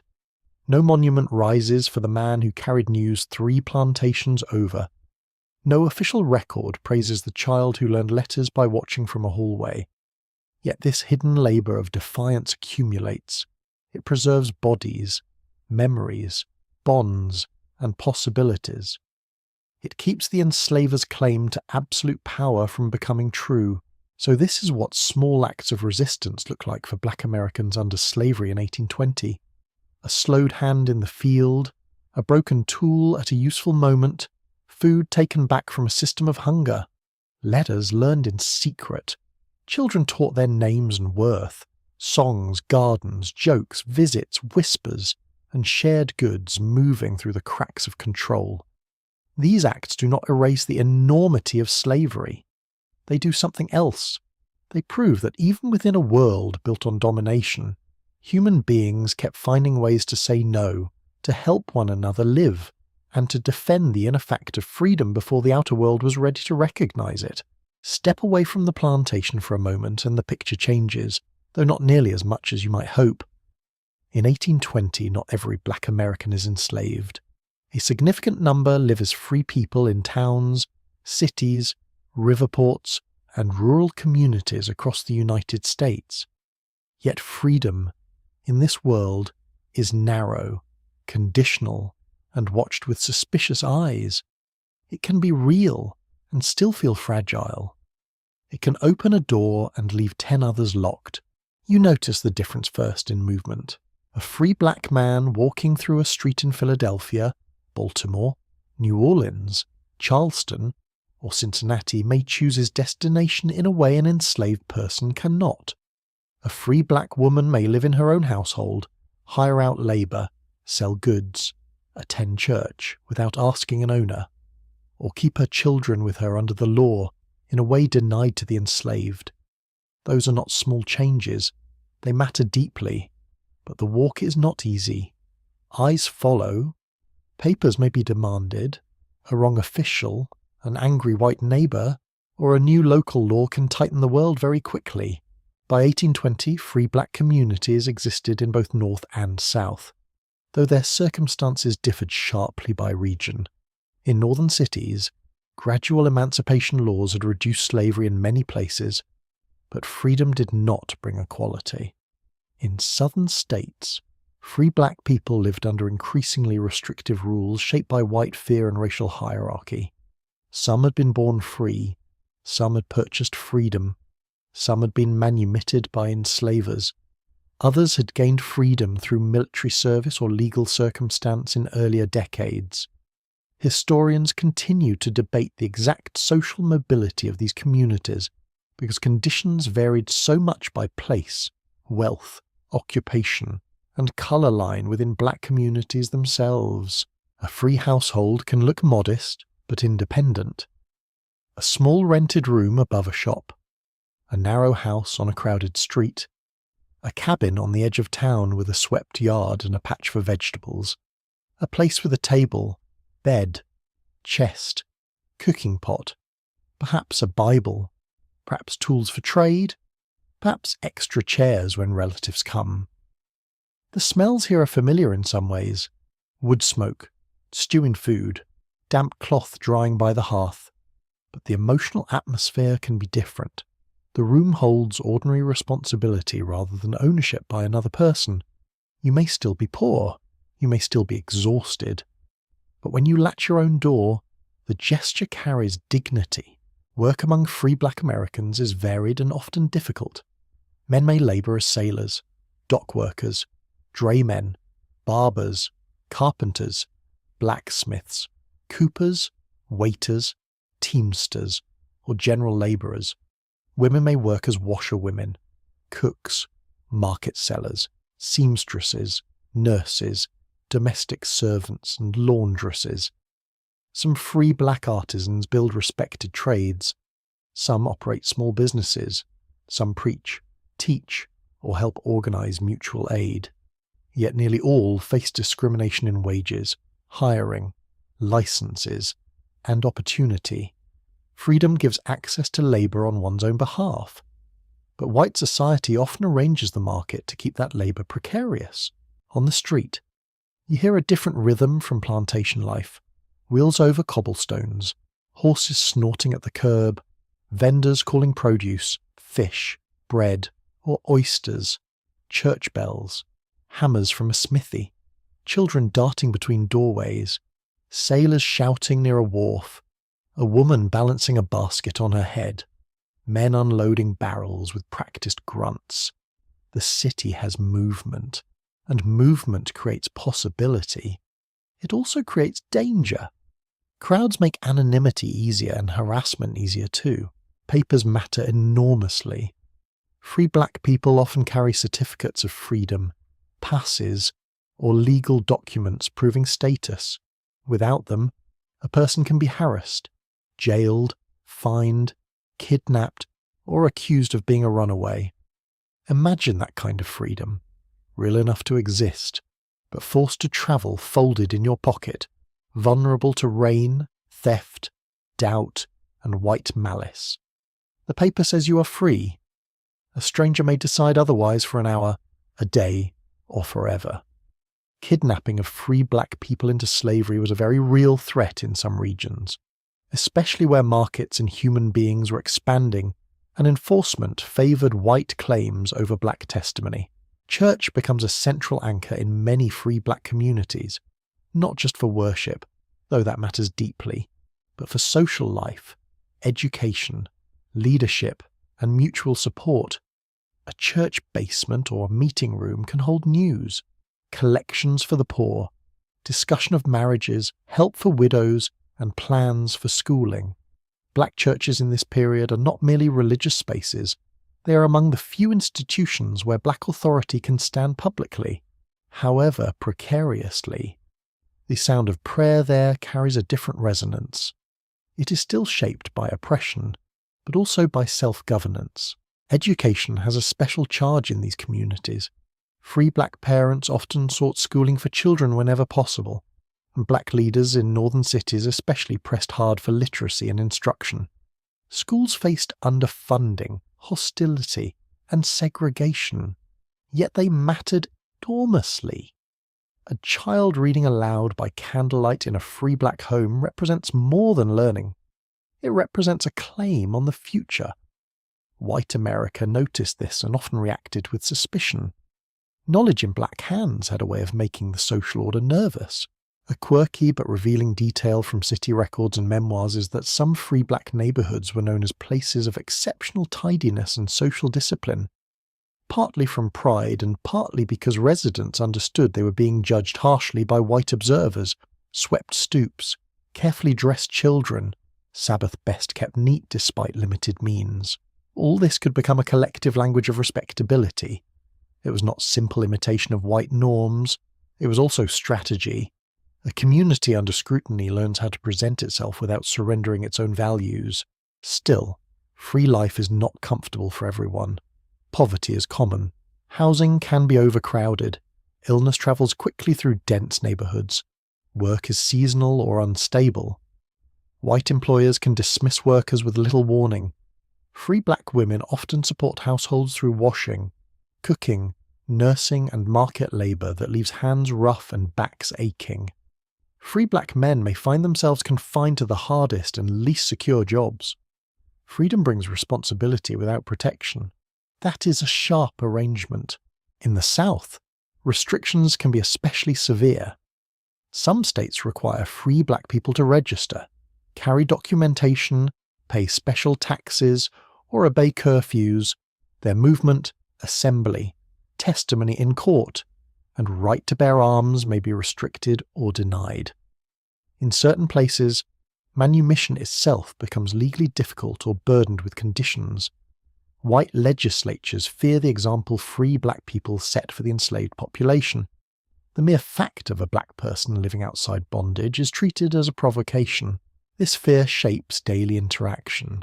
A free black person may have to lower the eyes before whites, not because of legal ownership, but because racial hierarchy remains the social law of the land. A prosperous black artisan may still be insulted by a poor white labourer. A woman who owns her own household may still be addressed with contempt by those who assume black independence is unnatural. The line between legal freedom and social subordination is wide, bitter, and always visible. Family life among free black Americans can be more stable than under slavery, but not immune to disruption. Parents can legally claim children in ways denied to the enslaved. Husbands and wives can form recognized households, even if marriage law and custom vary by place. Kin networks can gather more openly for Sunday meals, baptisms, funerals, and holiday observances. That stability is precious. At the same time, migration for work, illness, racism, and poverty still strain households. Many free families also carry ties to enslaved relatives, which means worry travels with them constantly. A mother in a free city may have a sister still enslaved in the countryside. A free husband may be trying to save money to purchase a wife or child. Freedom for one family member can sharpen grief for another. Mutual aid societies become important in this world. These organizations, formal or informal, collect funds to help with burials, sickness, widowhood, unemployment, and emergency need. They are signs of both solidarity and exclusion. People build them because mainstream institutions often fail or reject them. A burial society may ensure that a member receives a proper funeral. A benevolent association may help a family after illness. Such support matters profoundly in communities where the margin between survival and disaster is thin. Free black sailors and river workers carry especially wide horizons. A man working on ships or along inland trade routes may hear news from Haiti, London, Charleston, New York, and New Orleans in the same month. He may bring back ideas, stories, pamphlets, songs, warnings, and possibilities. Maritime work is dangerous and unstable, but it moves information across boundaries that land-based life can tighten. Ports become places where black freedom is both visible and contested. Authorities often watched black sailors closely for precisely that reason. Women in free black communities often hold neighborhoods together in practical ways history records imperfectly. They sell food, take in washing, care for children not only their own, attend church faithfully, maintain kin networks, and preserve reputations in a society eager to stain them. Their labour may not attract public speeches, but it supports households, congregations, and mutual aid systems from beneath. Much of free black life rests on women's endurance and administrative genius. There is also style, not luxury perhaps, but style, a clean neckcloth, a pressed dress, a hat brushed carefully, good shoes saved for Sunday, a ribbon tied with precision. Appearance becomes more than vanity. It signals self-possession. It says this body belongs to itself. In free black communities, dress can carry pride, aspiration, professionalism, and communal standards. White observers often noticed and commented on this, sometimes with grudging respect, sometimes with open resentment. Yet insecurity remains close. Race riots, local harassment, political backlash, and legal discrimination can narrow life in an instant. Black voting rights exist in some places and are denied or stripped away in others. Court testimony may be restricted, schooling may be blocked, housing may be segregated by force or custom. Historians still debate how to measure the political agency of free black people in the early republic, because formal exclusion existed alongside impressive civic action from below. What is certain is that free black Americans were not passive recipients of whatever white society offered. They organized, petitioned, preached, published, educated, and built. A free black neighborhood in the evening can feel full of modest dignity. Women returning with baskets, men washing up after labor, children reciting lessons, a lamp lit in a church window, a fiddler somewhere down the street. Dinner smells rising from several homes at once, beans, fish, onions, bread, stewed greens, conversation at a stoop, a baby bouncing on a knee, someone reading a newspaper aloud to others gathered close. None of this is grand in the eyes of the powerful. It is grand in the eyes of anyone who understands what had to be overcome to make it ordinary. Free people of colour also occupy a complicated place in places like New Orleans, where colonial history, language, religion, and law create social distinctions that do not map neatly onto the English-speaking South. Some free black or mixed-race communities that possess property, trades, militia history, and cultural standing unavailable elsewhere, though all within a society still structured by slavery and white dominance. Regional variation matters. The experience of freedom in Louisiana is not identical to that in Pennsylvania or Maryland. America in 1820 is one country on paper and many realities on the ground. Perhaps the saddest truth is that freedom itself can become a daily reminder of unfinished justice. To walk free while seeing enslaved people sold nearby, to earn wages while knowing your brother does not own his own labour, to send your child to school while your mother remains in bondage. Free black Americans often carry double awareness, gratitude for what they possessed, and grief for what remained denied to so many others. Freedom in such a world is not simple joy. It is responsibility mixed with sorrow. So this is what free black life can look like in 1820. Not equality, or nowhere near it, but not the plantation either. It is a life of papers carried carefully, work sought stubbornly, churches built with hope, children taught with urgency, and neighborhoods held together by discipline, faith, and mutual aid. It is a freedom constrained by law and prejudice, yet meaningful enough to change the shape of a day, a household, a future. Narrow freedom is still freedom. Fragile freedom is still freedom. And for many black Americans in 1820, even that limited space became ground on which to stand upright, build community, and insist that black life belonged to itself. Night comes slowly over the plantation, not as a grand curtain falling, but as a gradual softening of edges. The field loses its sharp lines first, then the road darkens, then the trees become one continuous shape against the dim sky. By the time the last useful light drains from the yard, the day has not exactly ended.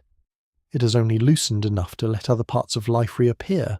You feel the change in your body before you think it. The shoulders drop a little, the hands unclench, feet still ache, but no longer have to move at the same punishing pace. The evening air carries a cooler touch after the heat of labour. Smoke rises from cabin chimneys in thin blue strands, and the smell of supper settles over the quarters. Cornmeal, greens, pork fat, beans if there are beans. A sweetness of roasted sweet potato when fortune has been kind. Wood smoke clings to everything. It gets in the hair, the cloth, the skin, the memory. This is the hour when people return to themselves as much as the system allows. You hear it in the sounds around you. Hose and tools put down at last. Water sloshing into buckets. A baby fussing, then quieting. A woman calling a child in from the yard. Low conversation from one doorway to another. Somewhere, a laugh rises and is quickly softened, not out of shame, but from long habit. The night belongs partly to rest, partly to chores, partly to the fragile work of being human again after being used all day. Supper is rarely elaborate, but at this hour even plain food can feel like mercy. You sit on a stool, a crate, the threshold, or simply the hard floor. The bowl warms your hands. The first mouthful lands in the stomach with something close to gratitude. Hunger makes honest judges of meals. Food need not be grand to feel important.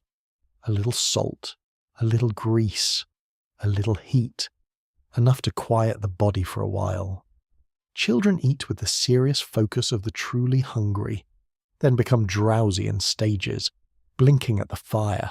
After supper, the cabin becomes a place of many small tasks. Clothes are patched, shoes are checked, a blanket is shaken out, a child's hair is combed and braided by touch as much as sight. Someone carves at a stick with a small knife. Someone rubs sore legs. Someone blows carefully on coals and adds another piece of wood. Domestic work does not stop because field work has stopped. Life still needs tending. The astonishing thing is how much people keep tending it. Children often change the tone of the evening. Once fed, they talk more freely. One tells a story too fast. Another nods off and startles awake. A little one leans against a mother's side with all the heavy confidence of the beloved. Their presence brings sweetness and worry together. You look at them and feel both. What will become of them? Who will keep them safe? Whether they will still be here next season? Love at night often carries a shadow. Adults carry their own thoughts into this hour. Some speak quietly of practical things: weather, work tomorrow, a hoe that needs fixing, a woman on another plantation due to give birth, a rumoured sale, a sick child. News from town. These conversations are careful, not because people lack opinions, but because habit has trained caution into the room. Still, once the dark deepens and trust settles, voices sometimes grow fuller. A joke, a complaint, a memory, a plan too small to be called a plan by anyone who has never lived under scrutiny. The stars become visible one by one. For many enslaved people, the night sky offered both beauty and orientation. The same stars shine over fields, roads, towns, rivers, and distant places where loved ones may be living or suffering. A person can look up and feel the size of the world, which is both comfort and ache. Some know the stars well enough to use them while travelling after dark, whether for a visit to family, a brief escape, or in rare cases a more desperate bid for freedom. Others simply take solace in the fact that no one owns the sky. A revealing detail from some recollections is that people sometimes mark time by sounds after dark more than by any clock. The call of a certain bird, the final stirring of animals in the yard, the hour when one cabin usually quieted, the sound of patrol riders far off on the road. Night had its own measurements, and they mattered deeply in a life where formal time belonged to someone else. You sit with the uncertainty of tomorrow because there is no way around it. Under slavery, tomorrow is never just another day. It may bring labour like today, which is bad enough, but it may also bring a visitor, a trader, a quarrel in the white household, a legal shift nobody in the quarters fully understands, a sickness, a whipping, a removal, a debt collected through human sale, a letter from nowhere, or a rumour that changes how everyone sleeps. A person in bondage cannot assume continuity. That is one of the system's cruelest weapons. It makes the future feel unstable on purpose. This is especially true in 1820 when the domestic slave trade is pulling more and more black Americans from older states into the expanding plantation regions of the Deep South. A man in Virginia, Maryland, or the Carolinas may lie down at night knowing the market has reached into lives like his again and again. Louisiana, Alabama, Mississippi, and other regions draw enslaved labour through purchase and forced migration. Families know this, even if they do not speak of it every evening. The possibility hangs there, like weather no one can prevent, and yet human beings do not sit forever in pure dread. They tell stories because the mind needs shape. They sing because silence can be too heavy.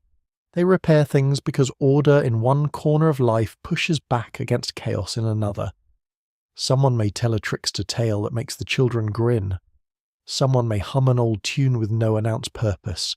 Someone may mention a dream and wait for an elder to judge whether it means anything. The room fills with these ordinary acts, and each one keeps despair from becoming the only voice.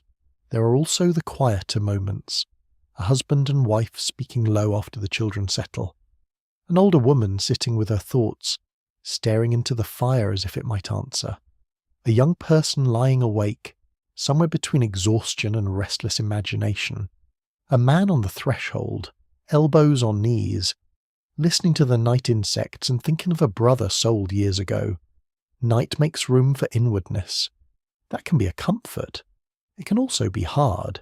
Historians still debate how people under slavery imagined their long-term futures in the early 19th century, because the evidence comes in fragments, testimony, recollection, letters from those who could write, and the hostile records of those who claimed ownership.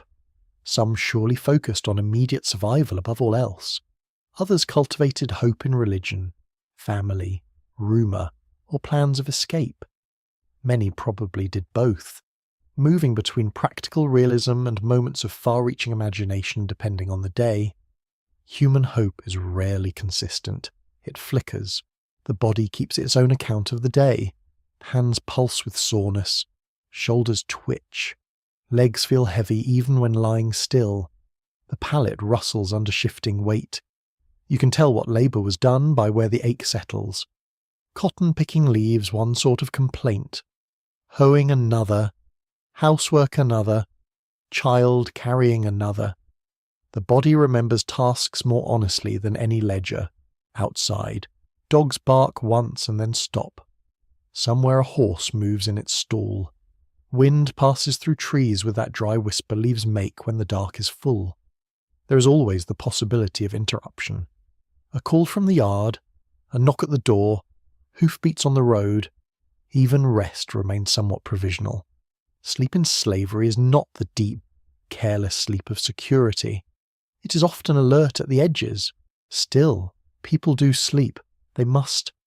A child sprawls across a mother's lap and is carried or shifted onto bedding. Someone snores softly in one corner. Someone else mutters in dreams. The fire lowers to coals. The whole room settles into a shared breathing pattern. There is intimacy in that. The ordinary intimacy of people who have spent the day apart in labour and come back together in weakness. No philosophy is needed. Just proximity, warmth, and the relief of not standing anymore. Night can also bring longing sharper than the day allows. During labour, the body is too occupied for certain thoughts.